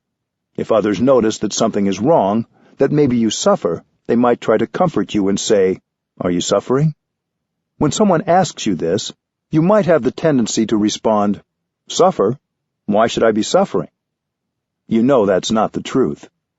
You suffer deeply, yet you pretend you don't suffer. You're being untruthful as a way of punishing the other person. If he or she tries to come close and put a hand on your shoulder, you may want to snap, "Leave me alone. I can survive very well without you." Many of us commit that kind of mistake, but we can learn. Practicing the mantra, you do the opposite. You have to recognize that you suffer. The mantra can also be a little longer, if that feels more appropriate to the situation. I suffer. I want you to know it. I don't understand why you did or said what you did. So please explain. I need your help. That is true love. To say, "I don't suffer, I don't need your help," is not the language of true love. The next time you suffer, and you believe it's the other person's fault and that she is the cause of your suffering, remember to take out the paper and read it, and you will know exactly what to do. Practice the fourth mantra. According to our practice in Plum Village, you have the right to suffer 24 hours, but not more. There's a deadline. The deadline is 24 hours, and you have to practice the fourth mantra before the deadline. You have your phone. You have your computer. I'm sure that when you are able to bring yourself to write it down, you will suffer less right away. If you aren't calm enough within 24 hours to practice the fourth mantra, you can write it down on a piece of paper and leave it on the other person's desk or somewhere it is sure to be seen. The mantra can be further broken down into 3 sentences. The first is, I suffer and I want you to know. That's sharing yourself with the person you care about. You share your happiness with each other. You also need to share your suffering. The second sentence is, I am doing my best. It means, I am practicing mindfulness, and when I get angry, I won't say anything that can cause damage to myself or to you. I am practicing mindful breathing, mindful walking, and looking deeply into my suffering to find the roots of my suffering. I believe that you have caused my suffering, but I know I shouldn't be too sure about that. I'm looking to see whether my suffering has come from a wrong perception on my part. Maybe you didn't mean to say it. Maybe you didn't want to do it. I'm now doing my best to practice looking deeply, to recognize my anger and embrace it tenderly. The second sentence is an invitation for the other person to do the same, to practice like you are. When the other person gets the message, he might say to himself, "Oh, I didn't know that she was suffering. What have I done or said to make her suffer like that?" It is an invitation for the other person to also practice looking deeply. If one of you finds out the cause, that person should communicate right away and apologize for being unskillful so that the other person doesn't continue to suffer. So the second sentence is an invitation for both sides to look deeply, to be aware of what is going on and investigate the real cause of the suffering. It's a recognition that the other person is human and is doing his or her best at the time, and that we are doing our best as well. The third sentence is, please help. This sentence acknowledges that we can't figure it out all on our own. We need each other. This is perhaps the hardest part. The 3 sentences together are, I suffer, and I want you to know it. I am doing my best.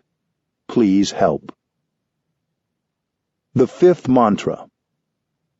The fifth mantra is, "This is a happy moment." When you are with someone you care about, you can use this mantra. This is not autosuggestion or wishful thinking, because there are conditions of happiness that are there. If we're not mindful, we won't recognize them.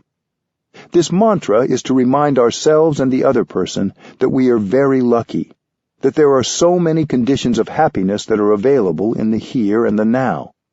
We can breathe easily. We have each other.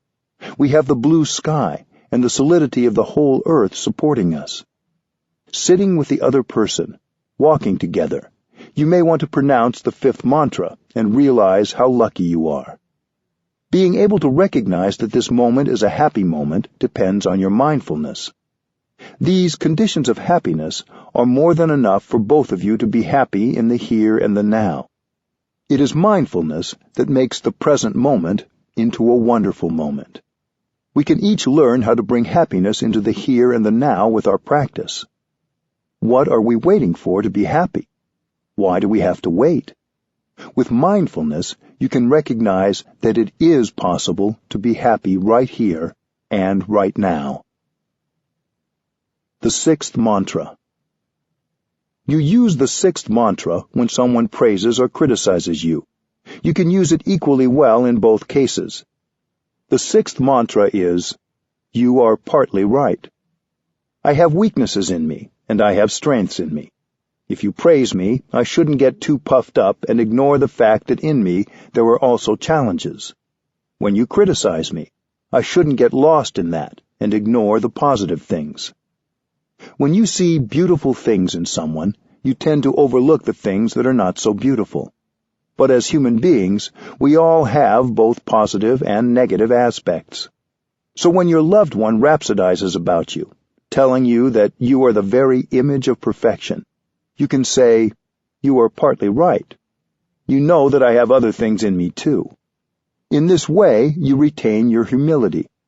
You don't become the victim of a prideful illusion, because you know that you're not perfect. This is very important. When you pronounce the sixth mantra, you preserve your humility. If the other person criticizes you, you can reply, "Darling, you are only partly right, because I also have good things in me." Without judgment, you investigate so you can improve. If somebody misjudges you, you reply, "You have said something that is partly correct, but in me there are also positive things." Likewise, when someone admires you, you can thank them for appreciating you, but also point out that they are seeing one part of you and that you have many challenges too. "You have said something that's only partly correct, because I have many weaknesses that you perhaps haven't seen yet." If someone says, "You have many weaknesses," you can say, "You are partly correct. I have strengths too." You may answer them that way in silence or say it nicely. "You are only seeing part of me, not the totality. I have other things in me that are much better." The sixth mantra is the truth. You don't lie, and you don't fall into false humility.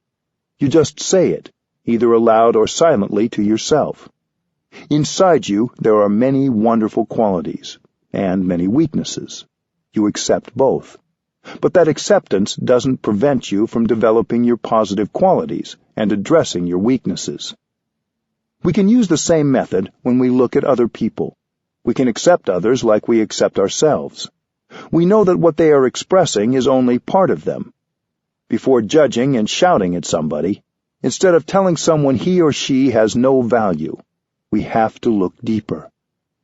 I know people who are very sensitive. Even a slight judgment makes them weep and become very unhappy. Perhaps you also know people like this. So we accept ourselves with all our weaknesses, and then we have peace. We don't judge ourselves, we accept. I have these qualities and these weaknesses, but I will try to improve slowly at my speed. If you can look at yourself like that, you can look at others like that too, without judgment. Even if that person has many weaknesses, he also has many talents, many positive things. No one is without positive qualities. So when others judge you wrongly, you have to say that they are partly right, but they have not seen the other parts of you. The other person only sees parts of you, not the totality, so you don't have to be unhappy at all. We can use these 6 mantras to make a close relationship stronger. My friend Elizabeth recently shared several ways in which she has used the mantras. Her sister is 1 year older than she is. They were always together growing up, but over the years, and especially as they grew into young adults, Elizabeth had gotten in the habit of lecturing her sister a little and telling her what to do. As you can imagine, sometimes her sister had strong reactions. With the practice of mindfulness, Elizabeth said, she became more aware of what she was saying, and she realized the importance of changing that habit. When she visited her sister, she started practicing her version of the second mantra, saying, "I'm really happy that you're here." She got in touch with and expressed a heartfelt appreciation of her sister's presence in her life, and of the fact that her sister was doing the best she could. Elizabeth also used the mantras in her marriage. In the beginning, whenever her husband said something that really hurt her, she immediately had the desire to punish. She tried instead slowly going to him and using her version of the 4th mantra, asking him, "You said this thing to me that I really don't understand. What was that about?" He would share, and most times she discovered that his remark was nothing about her, really. It was often something else entirely that was going on. The mantra opened up a door for her to see what was happening in his world. Sometimes Elizabeth would say something to her husband, and he'd have a strong reaction, and she'd react to his reaction. Eventually, she learned to instead practice the 3rd mantra. "I know you suffer, that's why I'm here for you," by asking, "Was it something I said? I really want to understand what happened. I'm sorry. I don't mean to say or do things that are hurtful. If you let me know, I can understand how the things I say affect you." She also told me about one particular time during her stay in Plum Village. She was in the courtyard garden, harvesting the petals of rose blossoms that were just beginning to droop to use for tea. A gardener came along and scolded Elizabeth for taking away flowers that were growing there for everyone to enjoy in the courtyard. Elizabeth said, "I'm not taking the fresh ones, only the fading ones." But the gardener was not appeased. Elizabeth went to ask the advice of one of our nuns, who she knew could help her understand. The sister shared with her that lately some other people had been picking flowers from the garden for their own use, and the gardener had a sensitivity about that. "Elizabeth," the sister said, "you just bumped into his sensitivity." After she heard that, Elizabeth was able to go to the gardener and practice the 3rd mantra. She said, "I understand the situation better now, and I won't touch the flowers in the courtyard if you prefer." The gardener was getting ready to go away on a trip to Germany, and Elizabeth also practiced the 1st mantra, "I'm here for you," by telling him that during his absence she would water the roses and trim the rose hips for him. Another friend recently shared that he was suffering a lot during a retreat. He chose to practice the 4th mantra, "I suffer, please help," by sharing with his roommates that he didn't need to talk about anything, just to be allowed space. This allowed his roommates to understand what was happening with him, not take it personally, and be more accepting when he wasn't able to be there for them as they would like. It was beneficial to see what he needed, and for him to ask for that support. The 6 mantras are something that everyone can practice at home. Children can do them too. So often children feel powerless in the family. But with mindfulness, concentration, and practice of the 6 mantras, they have a tool. By saying a mantra with love and full presence, a child can change the situation, even a tense one, right away. It also gives parents a chance to use the language of love instead of authority when communicating with their children. This keeps communication alive between parents and children. When there's no real communication in the family, both parents and children suffer. The practice of the 6 mantras is a way to use loving speech and deep listening to keep the door of communication open. With this kind of communication, we will understand each other better, and then our love will be true love, because it will be based on understanding. Bringing compassionate communication to your relationships. When you are able to use the 6 mantras with your loved ones, you will find that you are building a kind of home together. By listening compassionately to yourself, you have started to come home to yourself. With compassionate communication, you can help your loved ones come home to themselves. Your loved ones are also looking for home, for some warmth and a refuge. Once you have a home, you can help the other person. You are confident because you know how to connect with yourself and make a home for yourself. Your confidence can inspire others to do the same. They may find a home in you, and they lean on that to build a home in themselves. You don't need an iPhone to do this. You need your eyes, to look at them with compassion. You need your ears and your mouth to listen with compassion and speak mindfully. When your loved one is able to go back to himself or herself, then your relationship becomes a real relationship, because both of you feel at home in yourselves. Don't be afraid to give your loved ones the space they need to listen to themselves. When you have enough space to listen to your own self, when you come together, you find a home in each other as well as in yourselves. There is a communal home for you to share. This becomes the base of all your relationships. If you want to help society, your community, your country, you have to have a home base. When you have a true home in yourself and in your home, you have happiness, safety, and fulfillment. Then you are in a position to go out and help create a more compassionate and loving community. 5. When difficulties arise. Many of us suffer because our communication with other people is difficult.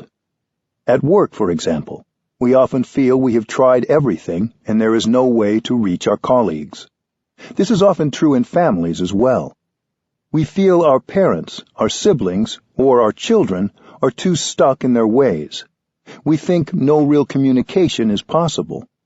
Yet there are many ways to reconcile and to create openings for more compassionate communication. Communicating when you're angry. One reason we have trouble communicating with others is that we often try to communicate when we are angry. We suffer, and we don't want to be alone with all that suffering. We believe that we are angry because of something others did, and we want them to know it. Anger has urgency to it. We want to let others know right away what the problem with them is. But when we're angry, we aren't lucid. Acting while angry can lead to a lot of suffering and can escalate the situation. That doesn't mean we should suppress our anger. We shouldn't pretend that everything is fine when it isn't. It's possible to feel and engage with our anger in a healthy and compassionate manner. When anger is there, we should handle it with tenderness, because our anger is us. We shouldn't do violence to our anger. Doing violence to our anger is doing violence to ourselves. Mindful breathing helps us recognize our anger and treat it tenderly. Mindful energy embraces the energy of anger. Anger is a strong energy, and we may need to sit with it for a while. When you cook potatoes, you have to maintain the fire underneath for at least 15 or 20 minutes. The same is true of the practice of mindfulness when it embraces anger. It will take a while, because the anger takes a while to cook. After you have sat with mindful awareness and calmed your anger, you can look deeply into the anger to see its nature and where it has come from. What is the root of that anger? Anger may come from a wrong perception, or a habitual way of responding to events that doesn't reflect our deepest values. In popular psychotherapy, we're sometimes encouraged to express our anger physically, to get it out of our system. We're advised to allow our anger to manifest by shouting in a secluded place, or hitting an inanimate substitute, such as a pillow. I haven't found this practice to be useful in transforming the roots of anger. Think of a wood stove. If something goes wrong with it, you can open the windows so the smoke goes out. But if the stove still has that defect, the smoke will come again. You have to fix the wood stove. Yelling and punching your pillow can be just rehearsing and nourishing anger and making it stronger, not getting it out of your system. You have to get genuinely in touch with your anger in order to heal. While you're hitting your pillow, you're not really getting in touch with your anger in a way that helps your understanding grow. You're not even getting in touch with the pillow, because if you were in touch with the pillow, you would know that it was only a pillow. Suppressing anger can be dangerous. It will explode if it is ignored. Anger, like all strong emotions, wants to express itself. So, how do we handle it?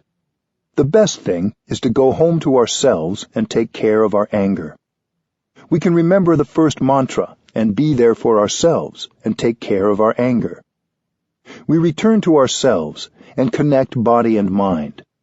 Return to your practice of mindful breathing and mindful walking. To be present means to be mindful, and then use that mindfulness to recognize, embrace, and look deeply at our strong emotions. Usually when anger manifests, we want to confront the person we think is the source of our anger. We're more interested in setting that person straight than in taking care of the more urgent matter, which is our own anger. We are like the person whose house is on fire, who goes chasing after the arsonist instead of going home to put out the fire. Meanwhile, the house continues to burn. There are many things you can do to communicate that you are suffering over something that somebody has done. You can write a note or send an email to the person. But first, practice mindful breathing and take care of your anger. This is a perfect time to use the fourth mantra, I suffer. Please help. You may phone the other person once you have calmed your anger, but only when you can calmly tell him or her that you suffer and you want help. You can let the other person know that you are doing your best to take care of your suffering. Encourage that person to do the same. Asking for help when we're angry is very difficult, but it allows others to see your suffering instead of just your anger. They will see that suffering causes the anger, and then communication and healing can begin. Helping each other suffer less. When we have a rift or an estrangement from someone we care about, both people suffer. If we didn't care deeply about the other person, the rift would not be so painful. It's the people we care about most who trigger our greatest suffering.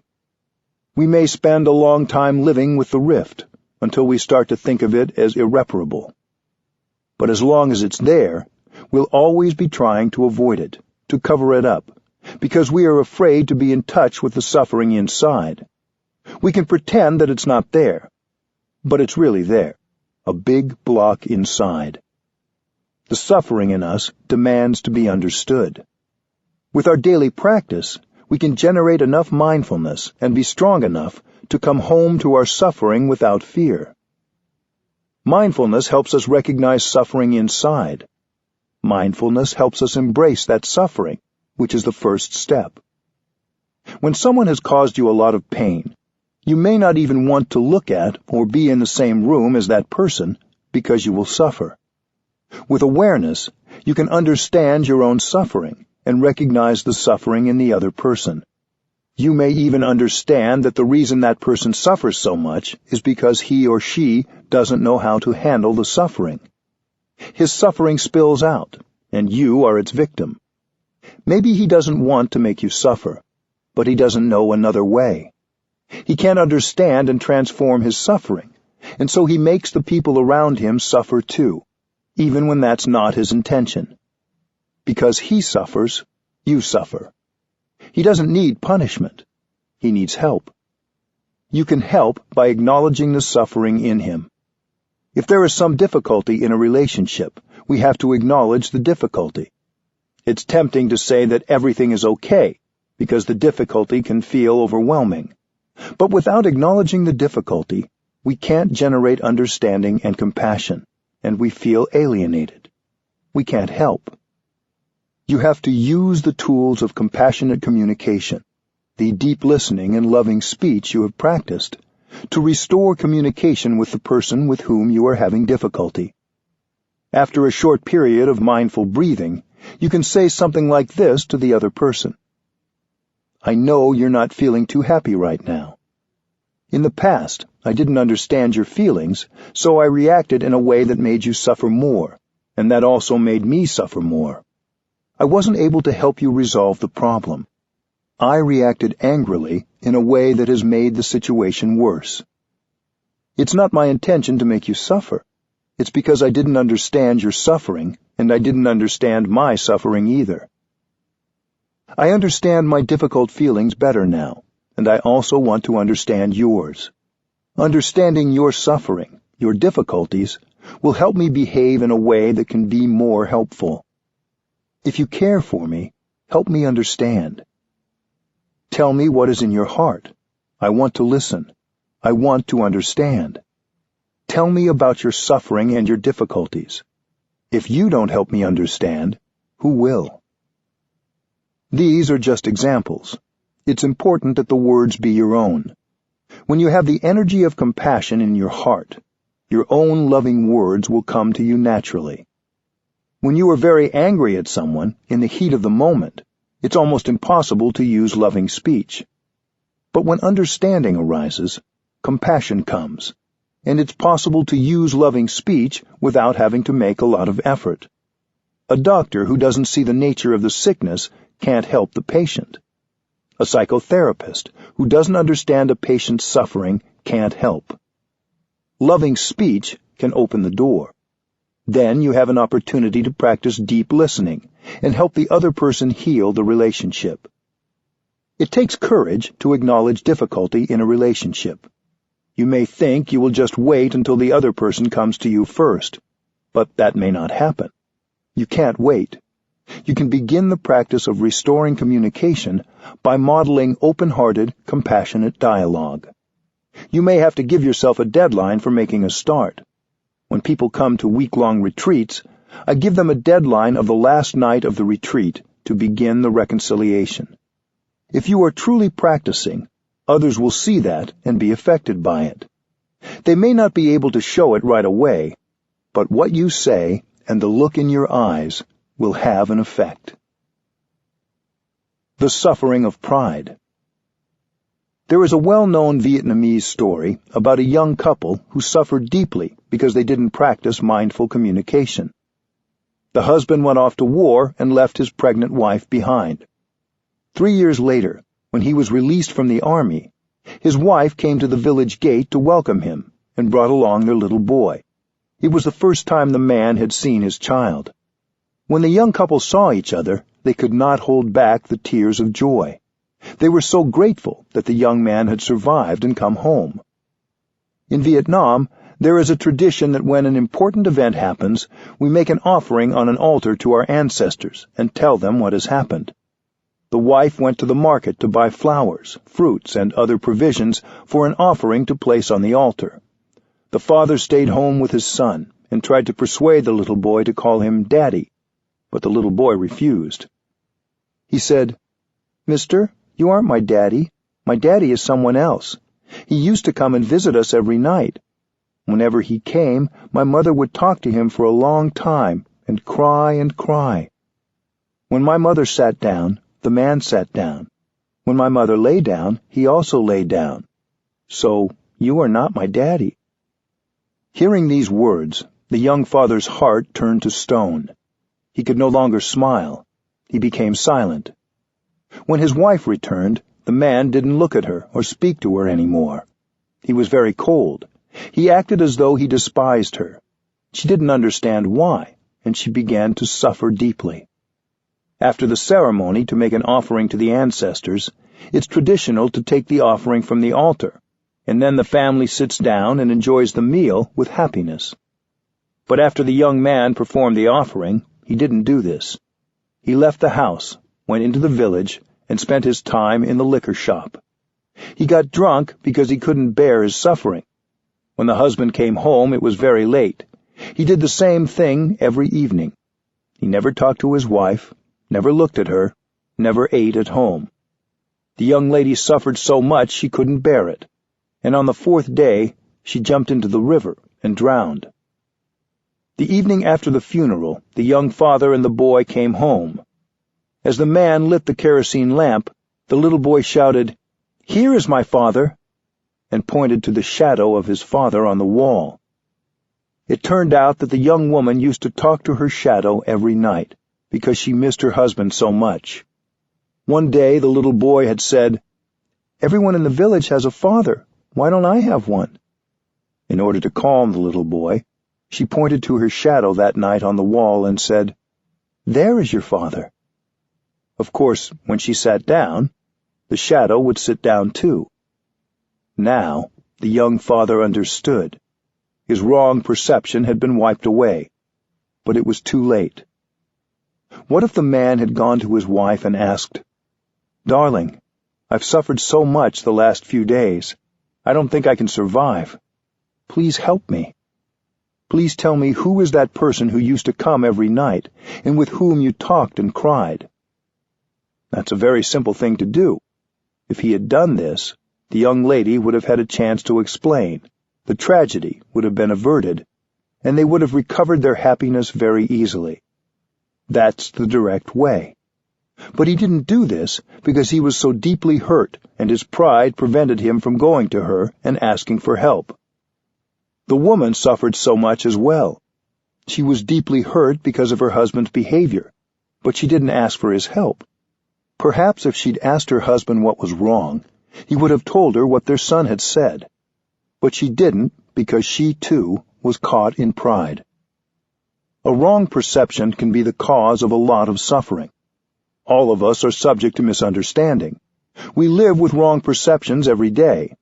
That's why we have to practice meditation and looking deeply into the nature of our perceptions. Whatever we perceive, we have to ask ourselves, are you sure your perception is right? To be safe, you have to ask. We're subject to many wrong perceptions in our daily lives.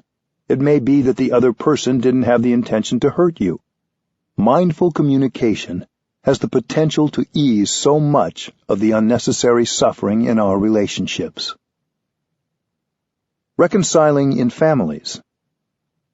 Sometimes communication is hardest in our own family, because families share similar suffering and ways of responding to suffering.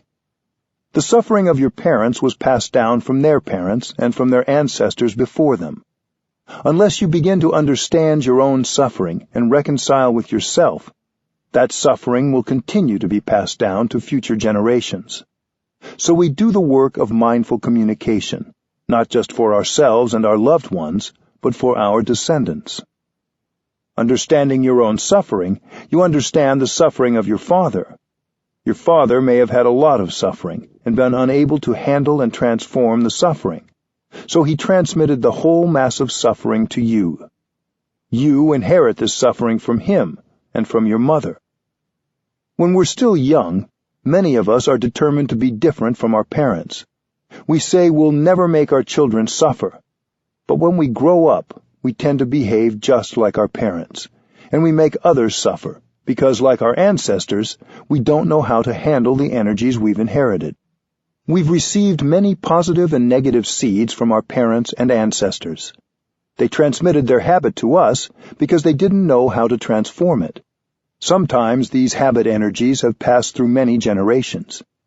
You have to recognize that you are the continuation of your father, mother, and ancestors. Cultivate mindfulness so you can recognize the habit energy each time it arises and embrace it with your energy of mindfulness. Each time we're able to do this, the habit energy becomes weaker.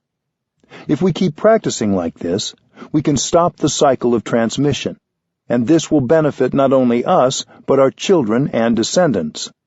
We can also help our children learn how to handle their habit energies and nourish the positive elements they have inside. The suffering we received from our parents when we were children is probably our deepest suffering. We may hate our parents and feel that, whether or not they are still living, we will never reconcile with them. Yet with our practice of breathing mindfully, walking mindfully, and looking deeply, we can bring about transformation and restore communication in even the most difficult families. If the other person also practices mindful awareness, it's much easier. But reconciliation is possible even if the other person doesn't know about the practice. Relationships with parents and siblings can be particularly difficult. Maybe during their childhood they were deeply wounded and no one listened to them. So now they are perpetuating the cycle, and they don't want to listen to anyone.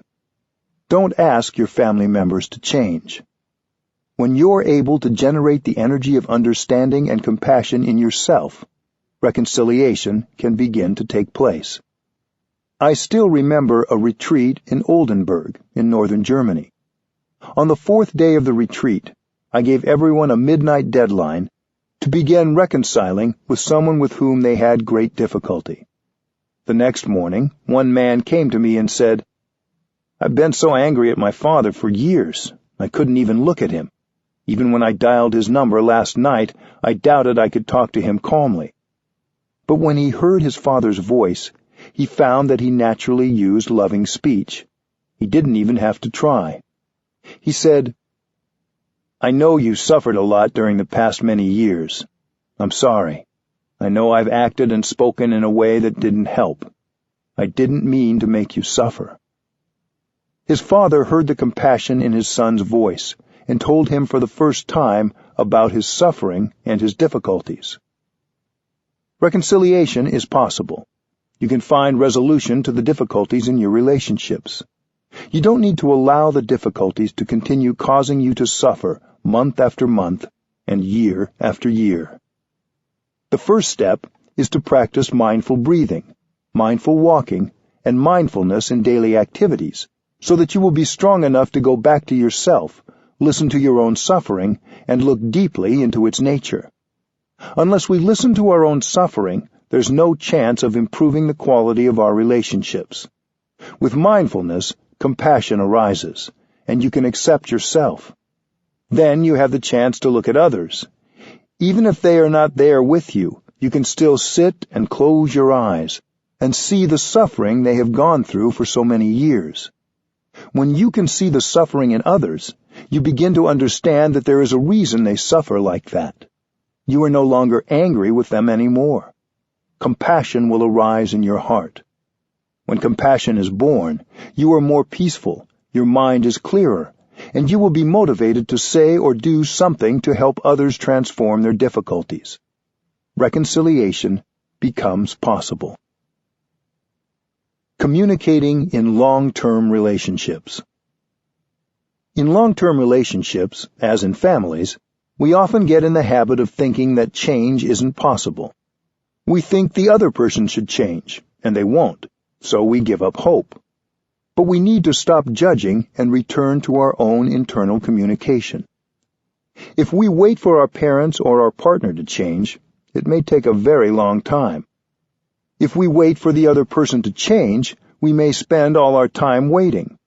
So it's better that you change yourself. Don't try to force the other person to change. Even if it takes a long time, you will feel better when you are master of yourself and you are doing your best. Sometimes when you see your partner behaving in a way that irritates you, you might want to reproach him or her. If you immediately try to correct him, he may get irritated, and then you are both irritated and become unkind. It is as if the blue sky disappears, the green trees disappear, and you are 2 blocks of suffering, bumping against each other. This is the escalation of war, the escalation of unhappiness. You have to disentangle yourself from the unhappiness and go back to yourself, back to your peace, until you know how to handle the situation in a loving way.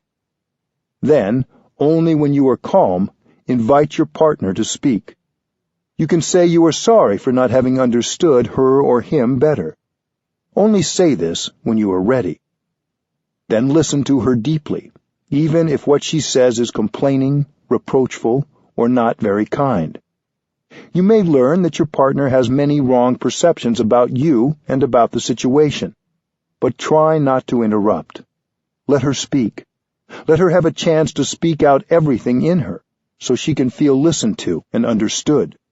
As your partner speaks, continue to breathe mindfully. Later on, you may find a way to undo her misunderstanding, little by little, in a very skillful, loving way, and mutual understanding will grow.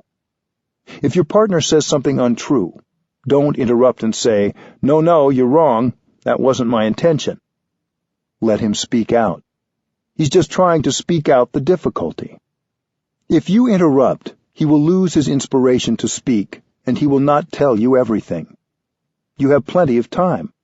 You may even take a number of days to look deeply, in order to skillfully tell him about his wrong perception when he can hear it. You may have been angry with each other for years, and maybe because of just one condition, you're stuck and can't change the situation. If you can understand him deeply, you can start to make peace. Loving, compassionate speech and deep listening are the most powerful instruments for restoring communication.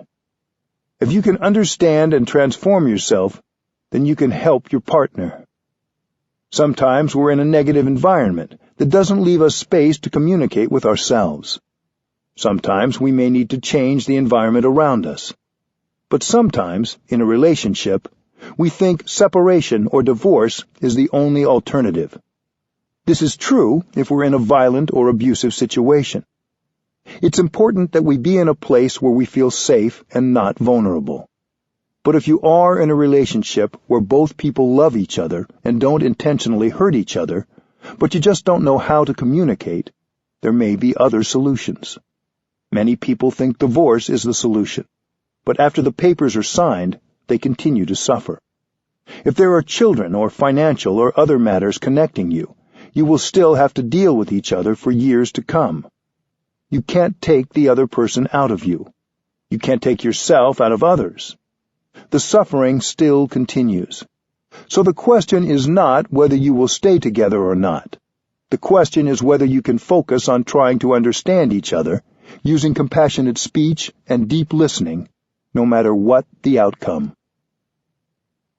Mutual understanding in challenging situations. Compassionate communication is an extraordinarily powerful way to create mutual understanding and make changes. It can be used in situations where many people thought connection and communication impossible. It can transform situations where both parties are full of both fear and anger. I have seen this when we've hosted groups of Israelis and Palestinians at Plum Village. The first few days of such a retreat are always very difficult.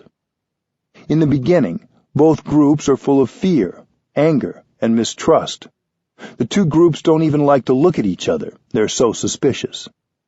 They don't feel good when they look at each other because they've suffered a lot, and they believe that their suffering has been brought by the other side. During that first week, we focus solely on communicating with ourselves. Both groups practice and train in mindful breathing, non-thinking, and deep listening to themselves.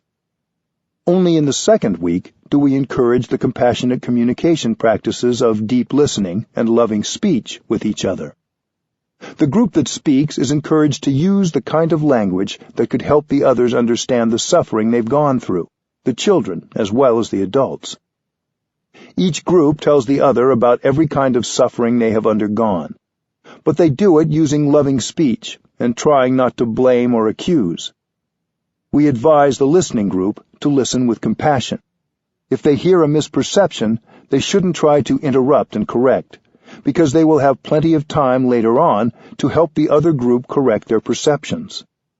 When one group listens deeply to the other group, they recognize, maybe for the first time, that the other side has suffered very much, and that the suffering of the other group is very much like their own suffering, even if the circumstances are different. For many, it's the first time that they recognize people on the other side as human beings just like them, who have suffered just like them. When you understand their suffering, you feel compassion for them, and suddenly you don't hate anymore. You're not afraid of them anymore. Your way of looking at them has changed. They see compassion and acceptance in your eyes, and right away they suffer less. These sessions of deep listening are organized in such a way that people have enough time to listen and talk about their suffering. Some of us who were present at these sessions were neither Palestinian nor Israeli. We were monks, nuns, and lay practitioners who come to sit and breathe with them and support their practice. We practiced mindful breathing and offered the collective energy of peace and mindfulness so they could practice listening with compassion. Our presence with the two groups was very important. We created a collective energy that supported mindful speech. I think we can organize the same practice for ourselves or for any two groups who are divided. Sometimes Hindus are afraid of Muslims, and at the same time, Muslims are afraid of Hindus. In other situations, Muslims are afraid of Christians, and Christians are afraid of Muslims. We think of the other group as a threat to our survival and to our identity. The first thing is to look deeply and see that not only on your side, but also on the other side, there's a lot of fear and suffering. In the beginning, we think that we are the only ones who suffer and have a lot of fear. But if we get close enough to the other side and look, we see that they also have a lot of fear of us, and also suffering. When we can see their suffering and fear, we suffer less already. When we're able to produce a compassionate thought, this thought begins to heal us, heal the other, and heal the world. Peace negotiations. I think if government officials organized peace talks the way we organize sessions of deep listening and loving speech, they would have more success in bringing reconciliation to opposing parties. When opposing parties come together to negotiate, they shouldn't negotiate right away. Each group has a lot of doubt, anger, and fear in them, and negotiating may be too challenging when these strong emotions are present. The first part of any peace initiative should be devoted to the practice of breathing, walking, sitting, and calming. Then the groups may be ready to listen to each other, and the desire and capacity for mutual understanding will be there to serve as a basis for successful negotiations. If the atmosphere gets too heated during the negotiating session and the tension too strong, the chairperson should invite everyone to stop and breathe in and out to calm themselves down. Even if someone was in the middle of addressing the group, everyone should stop and breathe in and out together. When I addressed a meeting of congressional representatives in Washington, D.C., I proposed a similar process.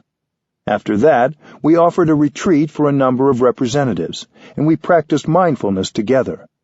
That was many years ago. But there are a few members of Congress who still practice mindful walking on Capitol Hill.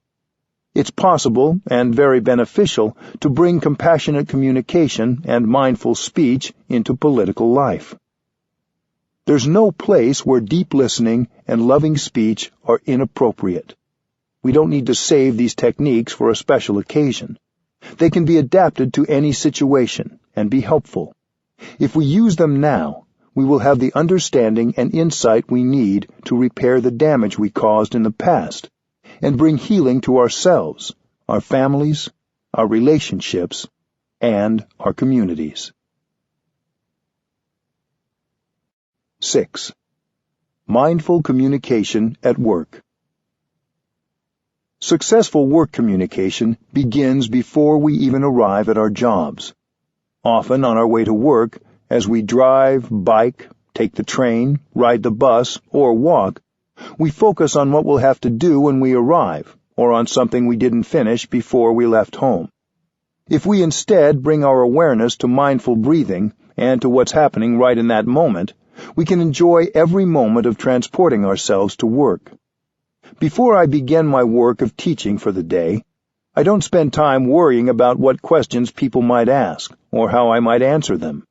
Instead, as I walk from my room to the place where I teach, I enjoy every step and every breath fully, and I live each moment of my walk deeply. This way, when I arrive, I feel fresh and ready to work. I can offer my best answer to any question I may be asked. If you arrive at your workplace having already practiced mindfulness while getting ready at home and while on your way, you'll arrive happier and more relaxed than you have in the past, and successful communication will come a lot more easily. The way you think about your work and your work relationships affects how you communicate in your work environment. You may be under the impression that the purpose of your work is to offer a service to others or to produce an object or commodity. But while at work, you're also producing thoughts, speech, and actions. Communication is as much a part of your job as is the end product. If you communicate well in your work environment, not only do you enjoy yourself more, but you create a harmonious atmosphere that will carry over into your work. Everything you do will have a stronger element of compassion and be of greater benefit to more people. Leading by example. When I was in India a number of years ago, I met Mr. K.R. Narayanan when he was the President of the Indian Parliament. We spoke about using the practice of deep listening and compassionate dialogue in legislative bodies. I said that any work environment, including a legislative assembly, could become a community motivated by mutual understanding and compassion. If we create a healthy and nourishing work community, we are modeling the kind of environment we want to create in the world. When, in a work environment, you use mindful and compassionate speech, you're offering the best of yourself. If we can combine our insights and experiences, the collective insight will bring about the wisest decisions. If we're not able to listen to our colleagues with a free heart, if we only consider and support ideas that we already know and agree with, we're harming our work environment. Whatever your position is at work, you can set an example by learning to listen to everyone with equal interest and concern. Many workplaces are characterized by daily stress. We need to set up spaces at work for the practice of mindful breathing. Mindful breathing is the first step to mindful communicating because it relaxes us in body and mind. We have to be relaxed, to feel well, so that we can make the best decisions possible. When we model relaxation at work, we are already communicating powerfully. Mr. Narayanan and I talked about integrating mindful breathing into the Parliament of India as a way to reduce stress. If they can do it in the legislature, perhaps you can do it in your workplace. Can you bring your colleagues together to practice mindful breathing, or make time available for this before any group meeting, so that people will be able to communicate more effectively and without stress? If you can't organize others, even your own mindful breathing will make your work communication go better. Sometimes workplace communication can seem so difficult, but one mindful breath already begins to make it easier. Greeting your colleagues. What is the first thing you do when you arrive at work? Do you smile at the people you see? Do you greet them? The first few minutes are crucial in setting the tone for your workday. You may feel you have too much on your mind. You may still be absorbed in an argument or in something challenging that happened before you arrived. But if you spent the time getting to work breathing mindfully and being in the present moment, you will arrive with a clear mind, and you'll be able to greet people with a warm and open smile. This is part of your job, no matter what your profession. Answering the phone. At work, many of us communicate, not just with people around us, but by email, telephone, or video conferencing. Some of us work primarily with people who aren't in the same physical space, or even in the same time zone or country. Even so, you can turn every phone conversation or email into an opportunity to practice compassionate communication. Whenever the phone rings, you can hear it as a bell of mindfulness and stop whatever you're doing. Instead of rushing to answer the phone, you can breathe in and out with awareness 3 times before answering, to make sure you're truly present for whoever is calling. Recognize any feelings of stress or irritation you may have, or any feeling that you're being interrupted. You may want to put your hand on the receiver while breathing, to let your coworkers know that you intend to pick up the phone, but you're just not in a hurry. This will help remind them that they don't need to feel like they're victims of the telephone. You can use the same practice before reading an email. At work, we often go from one email to the next without first practicing mindful breathing and making ourselves present for whatever that email has to say.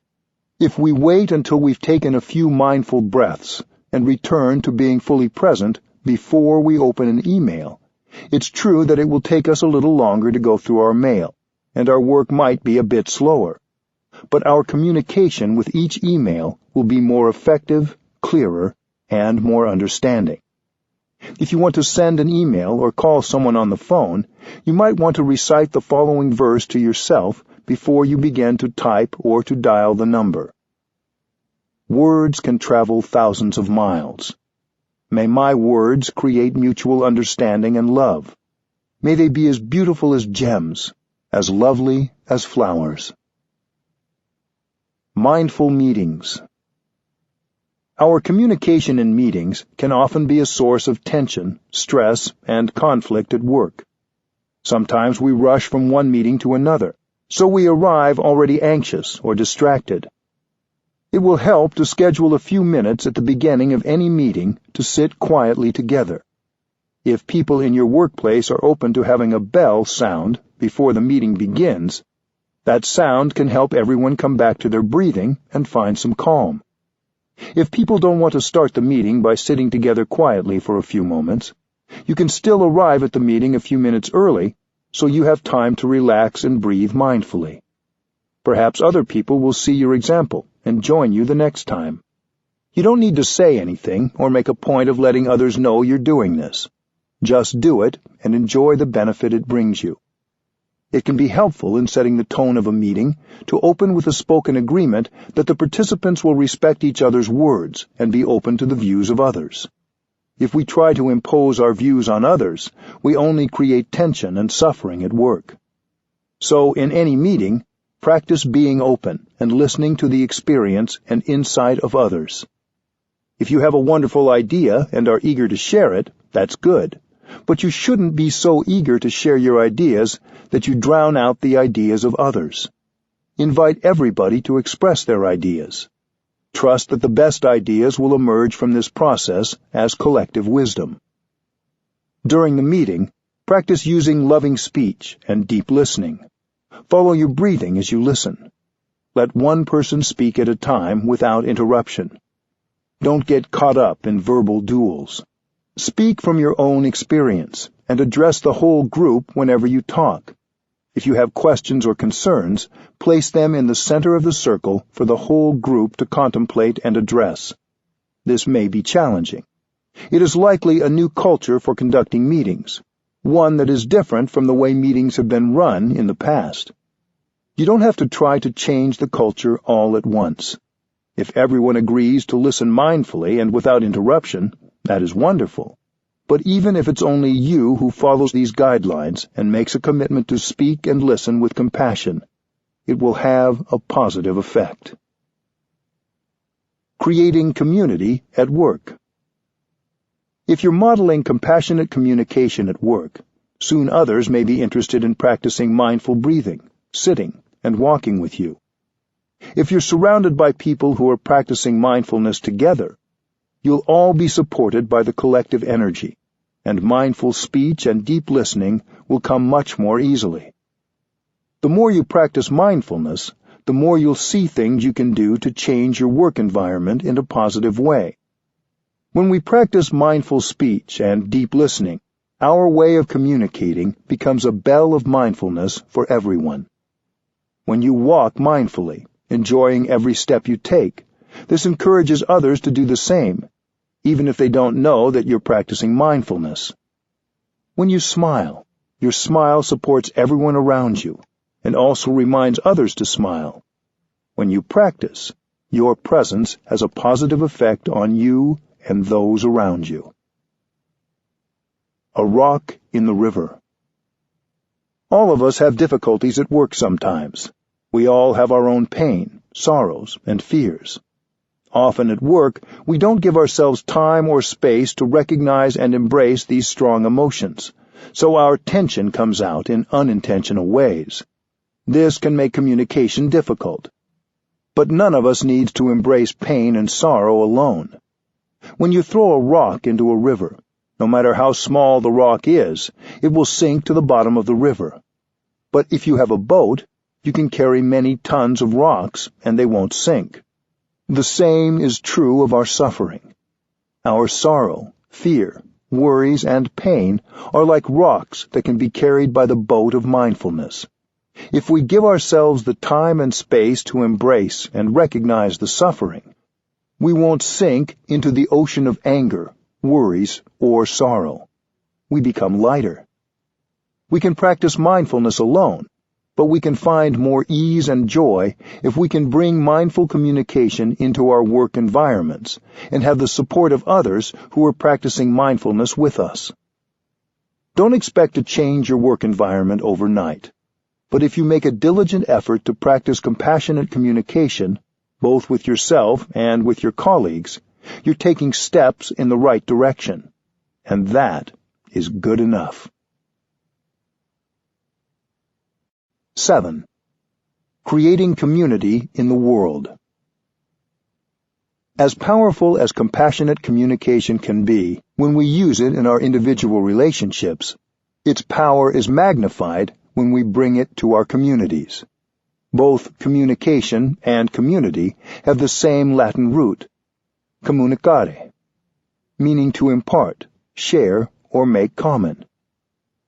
We need to go in the direction of reconciliation and understanding, not just with our friends and family, but in our neighborhoods and workplaces. We can create an inclusive, compassionate foundation as the basis from which we interact with everyone. A community that is committed to mindful speech and deep listening can be very effective in making society better. These two practices could be part of a global ethic that would be available to people of any culture or religious tradition to reduce conflict and restore communication. Community creates change. We can speak of our practice in terms of energy because mindfulness is a kind of energy. When we bring our energies together, they are increased 1,000-fold. The whole can be much, much greater than the sum of its parts. Systematic change can't be achieved without the energy of community. If you want to save the planet, if you want to transform society, you need a strong community. Technology is not enough. Without mindfulness, technology can be more destructive than constructive. When we speak about creating a sustainable environment or a more just society, we usually speak of physical action or technological advances as the means to achieve these goals. But we forget about the element of a connected community. Without that, we can't do anything at all. Usually, we think of communal action in terms of physical acts, but the energy of a shared meditative silence or communal chanting is also communication and a powerful kind of action. I don't think of this concentration so much as prayer or a religious rite, but rather as a form of communication. When we sit and concentrate as a community, we create a collective energy that has compassion and awakened understanding in it. Sitting together in silence can be a practice of listening to our own suffering and the suffering of the world. The collective energy of mindfulness also supports our individual practice. When we see other people who are in good communication with themselves and others, they inspire us. Sometimes the cause of our sorrow is hidden by so many layers of suffering that we can't penetrate it by ourselves, even when we practice diligently and sit mindfully. In these cases, the energy of a community of mindfulness can help us embrace and release suffering that we could not reach by ourselves. If we open our hearts, the collective energy of the community can penetrate the suffering inside us. Mindful listening and speaking will make it easier for us to build a stronger community. Building trust and sharing suffering. Some of us do not easily trust another person. For such a person, it can be difficult to imagine sharing with a larger community. We may be a little bit wary or even very suspicious. People say they love us and understand us, but we haven't really experienced that love and understanding. We should be able to find ways to help a person who doesn't have the capacity to receive love and understanding. Sometimes there is real love. There is real understanding, but the person doesn't believe in love and understanding, and that's why he has never been able to receive it. That person is like a hungry ghost. In Buddhism, a hungry ghost is someone who has a big empty stomach and is very hungry but has a very tiny throat. Even if there's plenty of food, that person can't swallow it. He can't absorb anything. So even if a lot of understanding and love is offered, that person isn't able to take it in. A person who suffers like that has no capacity to receive understanding, love, and help. You have to be very patient. From time to time, we see hungry ghosts like that walking around, and we can recognize them easily. They look very alone and cut off. We have to be very patient and allow them a lot of time and space. Don't be too eager to help, because when you're too eager to help, you may have the opposite effect from what you intended, and you may get an opposite response. Remain fresh, loving, compassionate, and spacious for them. That is what you can do now. Look deeply to see if you can find a mantra to say that's skillful enough to help them enlarge their throats and get nourishment. With patience and time, one day their throats will be larger, and they will begin to notice the energy of love and understanding that is in you. Community building takes time. Community strengthens compassion.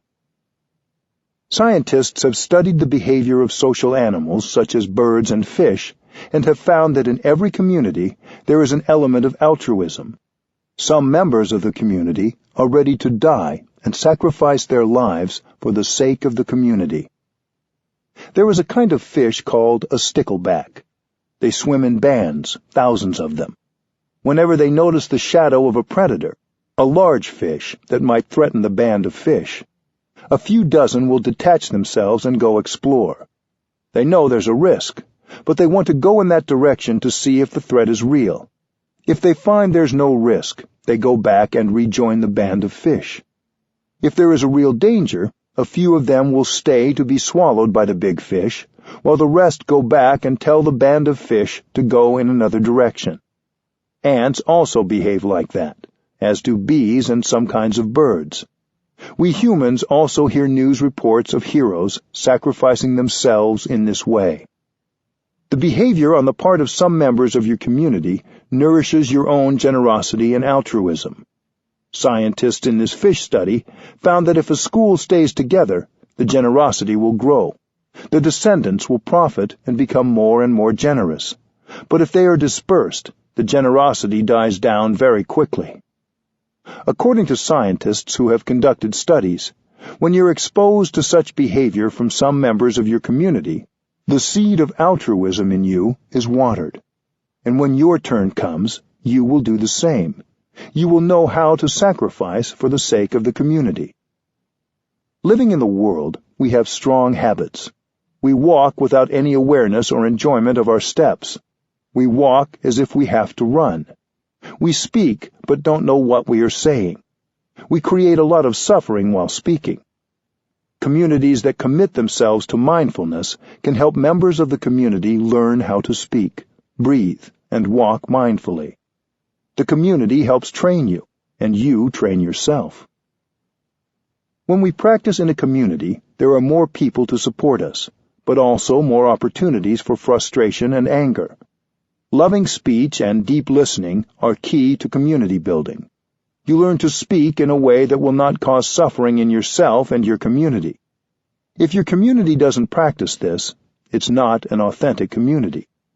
Even if you have suffering and anger, you can train yourself to speak in a way that helps the other person or group understand what is going on in you, and that makes real communication possible.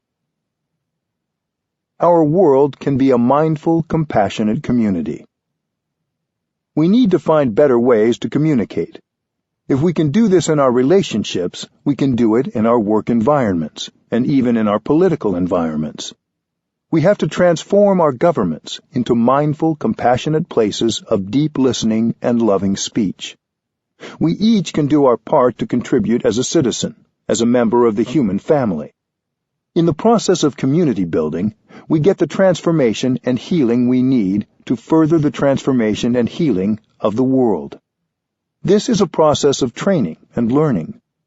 When you speak, allow the inside of our collective humanity to speak through you. When you walk, don't walk for yourself alone. Walk for your ancestors and your community. When you breathe, allow the larger world to breathe for you. When you're angry, allow your anger to be released and to be embraced by the larger community. If you know how to do this for one day, you are already transformed. Be your community and let your community be you. This is true practice. Be like the river when it arrives at the ocean. Be like the bees and birds that fly together. See yourself in the community and see the community in you. This is a process of transforming your way of seeing, and it will transform how, and how effectively, you communicate. 8. Our communication is our continuation. Every human and every animal communicates. We typically think of communication as the words we use when we speak or write. But our body language, our facial expressions, our tone of voice, our physical actions, and even our thoughts are ways of communicating. Just as an orange tree can produce beautiful orange leaves, blossoms, and fruits, a beautiful human being can produce beautiful thoughts, speech, and actions. Our communication is not neutral. Every time we communicate, we either produce more compassion, love, and harmony, or we produce more suffering and violence. Our communication is what we put out into the world, and what remains after we have left it. In this way, our communication is our karma. The Sanskrit word karma means action, and it refers not just to bodily action, but to what we express with our bodies, our words, and our thoughts and intentions. Throughout our day, we produce energies of thought, speech, and action. We're communicating in every moment, either with ourselves or with others. Thinking, speech, and bodily acts are our own manifestations. You are your action. You are what you do, not only what you do with your body, but also with your words and your mind. Karma is the triple action of our thoughts, our speech, and our bodily actions. Thinking is already action. Even if you don't see its manifestation, it is there as powerful energy. Thinking can push you to do or say things that are destructive, or it can create a lot of love. Every thought will bring a fruit, sometimes right away, sometimes later on.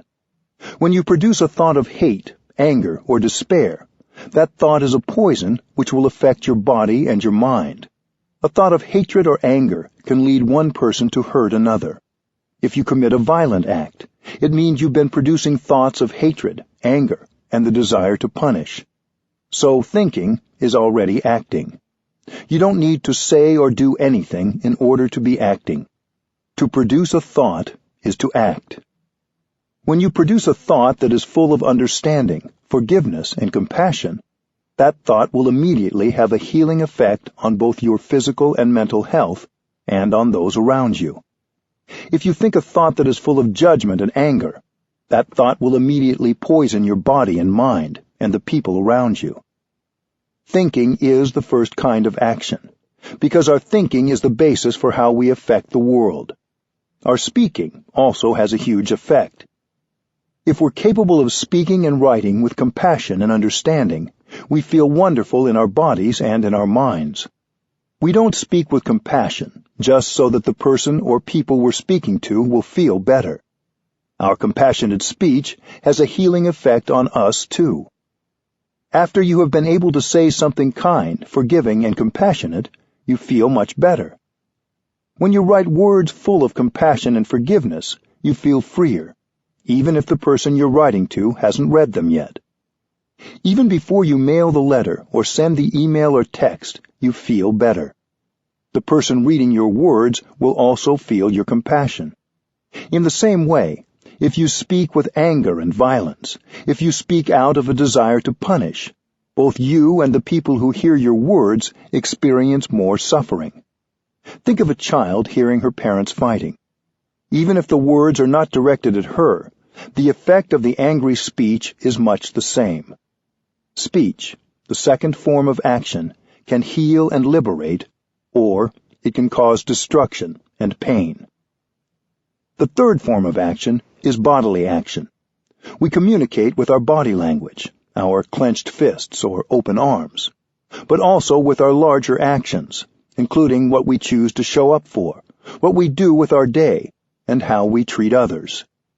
If you are able to do something in the line of saving, supporting, protecting, comforting, rescuing, or caring, there is a positive effect right away. Every communication bears our signature. Everything we say and do bears our signature. We can't say, "That's not my thought." We're responsible for our own communication. So if it happens that yesterday I said something that wasn't right, I have to do something today to transform it. The French philosopher Jean-Paul Sartre said, "Man is the sum of all his actions." The value of our lives depends on the quality of our thinking, our speech, and our action. We want to offer the best kind of thinking, the best kind of speech, and the best kind of bodily acts, because those actions are our continuation. When we think, when we speak, when we act, we create, and we are there in our creations. That is the outcome of our being. Our communications will not be lost when our physical bodies are no longer here. The effect of our thinking, speech, and physical actions will continue to ripple outward into the cosmos. Whether this body is still here or has disintegrated, our actions continue. When you produce a thought, it bears your signature. It's you who produced that thought, and you are responsible for it. If it's a thought of compassion, forgiveness, non-discrimination, you will continue beautifully because you are there in it. You are the author of that action. Your speech and your physical actions, both compassionate and violent, also bear your signature. We are like the cloud that produces the rain. Through the rain, the cloud continues to affect the crops, the trees, and the rivers, even after the cloud is no longer floating there in the sky. Likewise, everything we produce in terms of thought, speech, and action continues even after our bodies disintegrate. The cloud is there in the cornfield and in the river. When this body disintegrates, our words, thoughts, and physical actions continue to have an effect. Our thoughts, speech, and actions are our real continuation. According to this practice, it's possible to continue beautifully into the future. Imagine a bank account somewhere in which we deposit every word, thought, and physical action. The bank account certainly does exist, but its nature is non-local. Nothing is lost. Changing the past. Suppose in the past you said something unkind to your grandmother. Now she is no longer alive, so you can't apologize directly to her. Many of us carry the guilt of something we have said or done that we think we can't rectify. But it's possible to erase that unskillfulness of the past. The past isn't exactly gone. If we know our communication continues, then we know the past is still there, disguised in the present moment. After all, the suffering is still there. You can touch it. What you can do is to sit down, breathe in and out deeply, and recognize that in every cell of your body there is the presence of your grandmother. Grandma, I know that you are there in every cell of my body. I am your continuation. I'm sorry I said something that made you suffer and made me suffer. Please listen, Grandma. I promise that from now on, I won't say such a thing to anyone anymore. Grandma, please accept helping me in this practice. When you talk to your grandmother like that, you can see her smiling to you, and you heal the suffering of the past. Communication isn't static. Even if yesterday you produced a thought of anger and hate, today you can produce a thought in the opposite direction, a thought of compassion and tolerance. As soon as we produce the new thought, it can very quickly catch up with yesterday's thought and neutralize it. Using right communication today can help us heal the past, enjoy the present, and prepare the ground for a good future. 9. Practices for compassionate communication. The computer bell. Many times when we work with our computers, we are completely lost in our work, and we forget to be in touch with ourselves. Or we may forget to pay attention to our conversations, getting carried away in juicy gossip, criticizing, complaining, or other unmindful speech. We can program a bell of mindfulness on our computers, and every quarter of an hour, or as often as we like, the bell sounds and we have a chance to stop and go back to ourselves. Breathing in and out 3 times is enough to release the tension in the body and smile, and then we can continue our work. Drinking tea in mindfulness.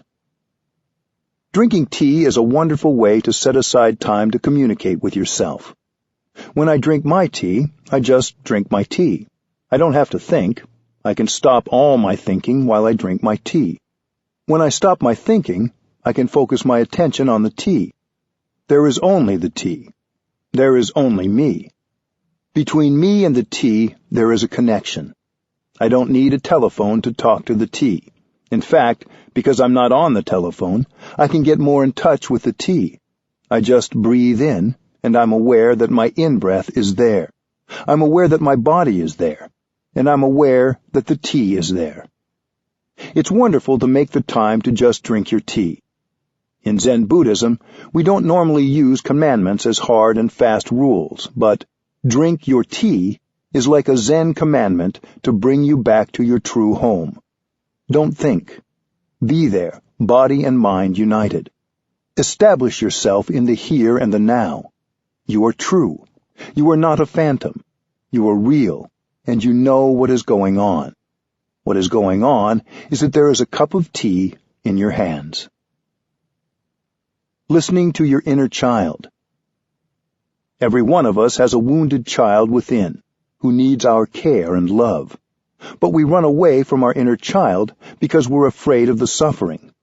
In addition to listening to others with compassion, we must also listen to the wounded child inside us. That little child needs our attention. Take time to go back and tenderly embrace the wounded child within you. You can talk to the child with the language of love. Dear one, in the past I left you alone. I've gone away from you for so long. I'm sorry. Now I have come back to take care of you, to embrace you. I know you suffer so much, and I have neglected you. But now I've learned the way to take care of you. I am here now. If we have to, we can cry with that child. Whenever we sit, we can spend time sitting and breathing with that child. Breathing in, I go back to my wounded child. Breathing out, I take good care of my wounded child. When we go for a walk, we can take the hand of our little child. We should talk to our child several times a day for healing to take place. The little child has been left alone for a long time, so we need to begin this practice right away. Go back to your inner child every day and listen for 5 or 10 minutes, and healing will take place. Our wounded child is not only us. He or she may represent several generations of ancestors. Our parents and ancestors may have suffered all their lives without knowing how to look after the wounded child in themselves, so they transmitted that child to us.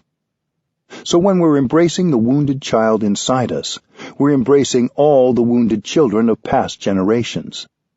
This practice doesn't just benefit us. It liberates numberless generations of ancestors and descendants. This practice can break the cycle. Writing a love letter. If you have difficulties with someone in your life, you might spend some time alone and write that person a real letter. You can write the letter to someone you see every day, or, just as effectively, to someone you haven't seen for years, or even to someone who is no longer living. It is never too late to bring peace and healing into a relationship. Even if we no longer see that person, we can reconcile inside ourselves, and the relationship can heal. Give yourself a couple of hours to write a letter using loving speech. While you write the letter, practice looking deeply into the nature of your relationship. Why has communication been difficult? Why has happiness not been possible? Here is an example. My dear, I know you have suffered a lot over the past many years. I have not been able to help you. In fact, I have made the situation worse. It is not my intention to make you suffer. Maybe I'm not skillful enough. Maybe I tried to impose my ideas on you. In the past, I thought you made me suffer. Now I realize that I have been responsible for my own suffering. I promise to do my best to refrain from saying things or doing things that make you suffer. Please tell me what is in your heart. You need to help me. Otherwise, it is not possible for me to do it. I can't do it alone. You have nothing to risk by writing this letter. You can even decide later whether to send it. But whether you send it or not, you will find that the person who finishes writing the letter is not the same person who began it. Peace, understanding, and compassion have transformed you. Peace Treaties and Peace Notes. The Peace Treaty and the Peace Note are two tools to help us heal anger and hurt in our relationships. The Peace Treaty can be used as a preventative tool, before we utter or are hurt by words or actions that seem unkind. When we sign the Peace Treaty, we are making peace, not just with the other person, but within ourselves. The Peace Note can be used as a healing tool when we're hurt or angry because of something someone has said or done. You can copy it and keep blank copies available whenever you need it. You can use it in place of the fourth mantra note that you keep in your wallet. If someone does something that brings us suffering, we can say, "What you just said hurt me. I would like to look deeply into it, and I would like you to also look deeply into it.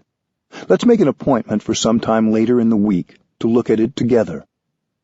One person looking at the roots of our suffering is good. Two people looking is better, and two people looking together is best. Both the treaty and the note suggest waiting a few days for discussion. You can pick any night. First, you are still hurt, and it may be too risky if you begin discussing it now. You might say things that will make the situation worse. From now until that evening, you can practice looking deeply into the nature of your suffering, and the other person can too. Before that night, one or both of you may see the root of the problem and be able to tell the other and apologize. Then, on that night, you can have a cup of tea together and enjoy each other. If by that evening the suffering has not been transformed, one person begins by expressing himself, while the other person listens deeply. When you speak, you tell the deepest kind of truth using loving speech, the kind of speech the other person can understand and accept. While listening, you know that your listening must be of good quality to relieve the other person of his suffering. If you can, have the discussion be on a Friday evening or early on a Saturday, so you still have the weekend to enjoy being together. Peace Treaty. In order that we may live long and happily together, in order that we may continually develop and deepen our love and understanding, we, the undersigned, vow to observe and practice the following. I, the one who is angry, agree to 1. Refrain from saying or doing anything that might cause further damage or escalate the anger. 2. Not suppress my anger. 3. Practice breathing and taking refuge in the island of myself. 4. Calmly, within 24 hours, tell the one who has made me angry about my anger and suffering, either verbally or by delivering a peace note. 5. Ask for an appointment for later in the week, e.g., Friday evening, to discuss this matter more thoroughly, either verbally or by peace note. 6. Not say, "I am not angry, it's okay, I am not suffering." There is nothing to be angry about, at least not enough to make me angry. 7. Practice breathing and looking deeply into my daily life, while sitting, lying down, standing, and walking, to see A. The ways I myself have been unskillful at times. B. How I have hurt the other person because of my habit energy. C. How the strong seed of anger in me is the primary cause of my anger. D. How the other person's suffering, which waters the seed of my anger, is the secondary cause. E. how the other person is only seeking relief from his or her own suffering. F. That as long as the other person suffers, I cannot be truly happy. 8. Apologize immediately, without waiting until our appointment, as soon as I realize my unskillfulness and lack of mindfulness. 9. Postpone the meeting if I do not feel calm enough to meet with the other person. I, the one who has made the other angry, agree to 1. Respect the other person's feelings, not ridicule him or her, and allow enough time for him or her to calm down. 2. Not press for an immediate discussion. 3. Confirm the other person's request for a meeting, either verbally or by note, and assure him or her that I will be there. 4. Practice breathing and taking refuge in the island of myself to see how A. I have seeds of unkindness and anger, as well as habit energy to make the other person unhappy. B. I have mistakenly thought that making the other person suffer would relieve my own suffering. C. By making him or her suffer, I make myself suffer. 5. Apologize as soon as I realize my unskillfulness and lack of mindfulness, without making any attempt to justify myself, and without waiting until the meeting. We vow to abide by these articles and to practice wholeheartedly. Beginning anew. When a difficulty arises in our relationships, and one of us feels resentment or hurt, a good practice to try is called beginning anew. To begin anew is to look deeply and honestly at ourselves, our past actions, speech, and thoughts, and to create a fresh beginning within ourselves and in our relationships with others. Beginning anew helps us develop our kind speech and compassionate listening, because it is a practice of recognition and appreciation of the positive elements of another person. Recognizing others' positive traits allows us to also see our own good qualities. Along with these good traits, we each have areas of weakness, such as talking out of our anger, or being caught in our misperceptions. As in a garden, when we water the flowers of loving kindness and compassion in each other, we also take energy away from the weeds of anger, jealousy, and misperception. We can practice beginning anew every day by expressing our appreciation to the people we care about and apologizing right away when we do or say something that hurts them. We can also politely let others know when we have been hurt. A more formal beginning anew can be done weekly in families and in work situations. It is a 3-part process: watering flowers, expressing regrets, and expressing hurts and difficulties. This practice can prevent feelings of hurt from building up over weeks and helps make the situation safe for everyone in the workplace or family. Flower watering is the first part of the practice.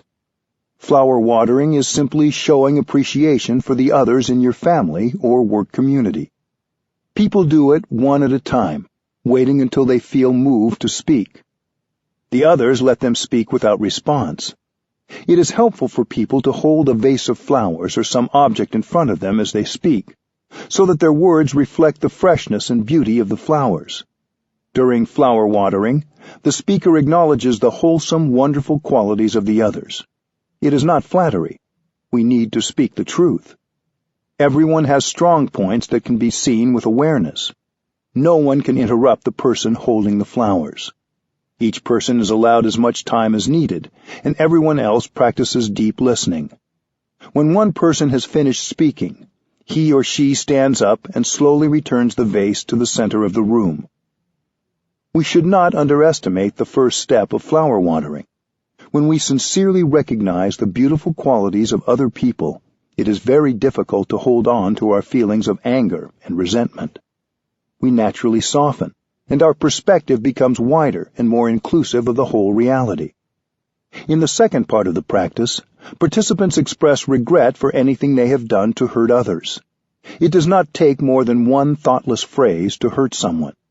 Sometimes we hold on to some small resentment or regret, and it grows because we don't have the time to make it right.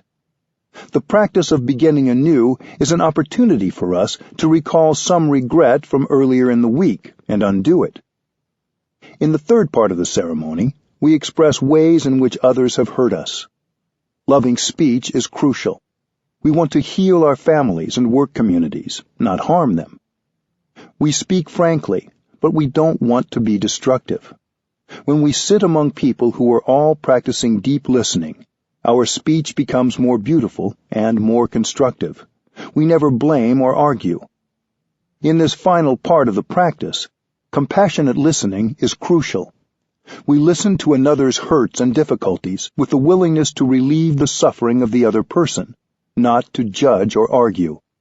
We listen with all our attention. Even if we hear something that is not true, we continue to listen deeply so the other person can express his or her pain and release the tensions within. If we reply or correct that person, the practice will not bear fruit. We just listen. If we need to tell others that their perception was not correct, we can do that a few days later, privately and calmly. Then, at the next beginning anew practice, they may rectify the error themselves, and we will not have to say anything. We can end the practice with a moment of silence. Just practicing the first part of beginning anew, flower watering, can increase the happiness and communication in your family or your workplace. You don't need to do all 3 parts each time, especially when the practice is new to you. It will work to spend most of your time on flower watering. Then slowly over time, as trust is built, you can add the second and third parts.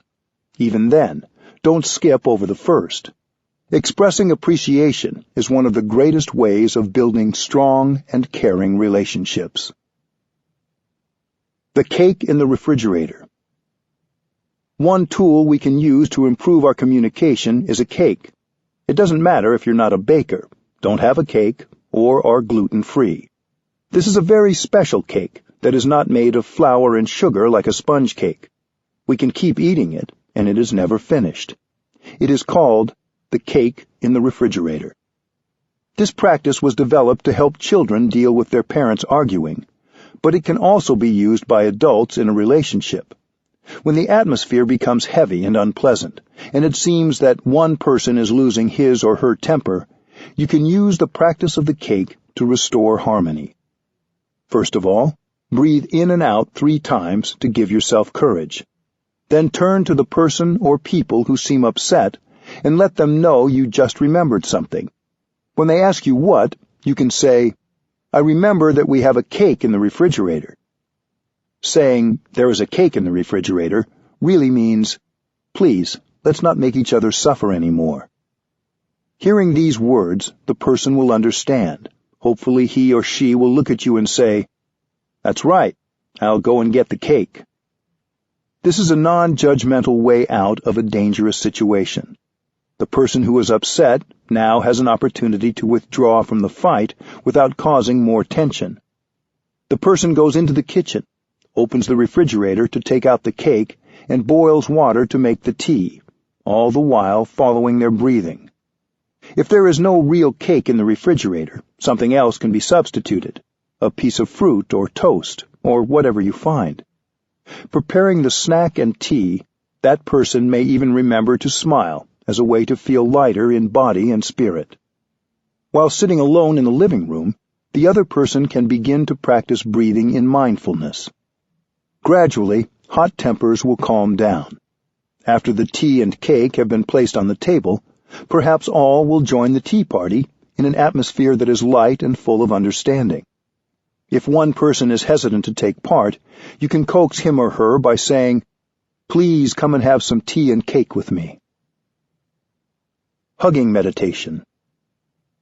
Some of our strongest communication does not include words. When we hug, our hearts connect, and we know we are not separate beings.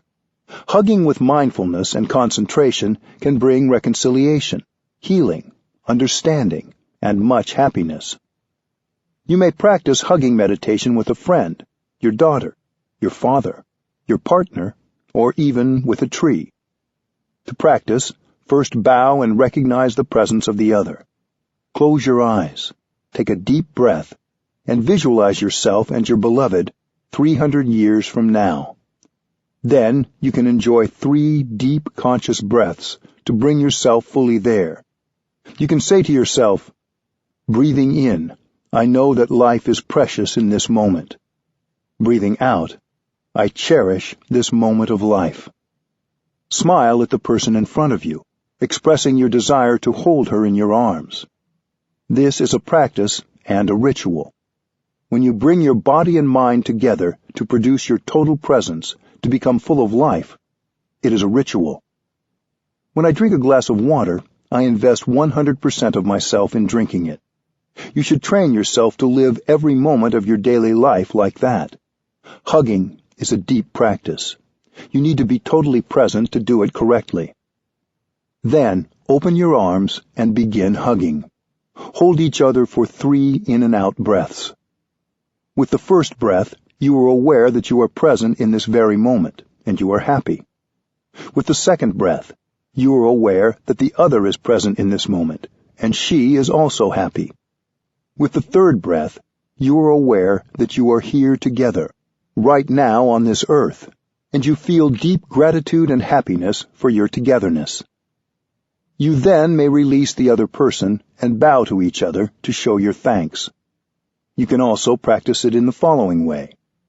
During the first in-breath and out-breath, become aware that you and your beloved are both alive.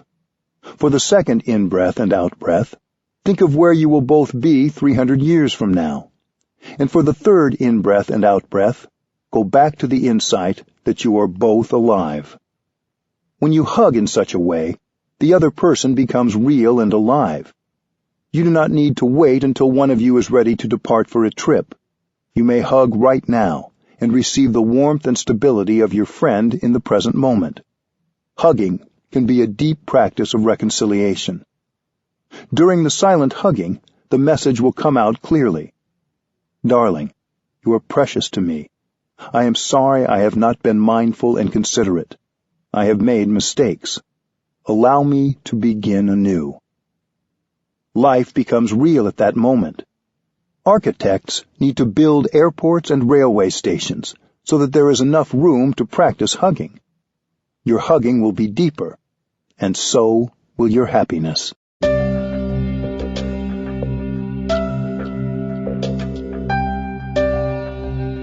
This is Dan Warren. We hope you have enjoyed this unabridged production of The Art of Communicating by Thich Nhat Hanh. This program was produced by Dion Audio. Executive producer Karen Jakonski. Text copyright 2013 by Unified Buddhist Church. Production copyright 2013 by HarperCollins Publishers. All rights reserved. Thank you for listening.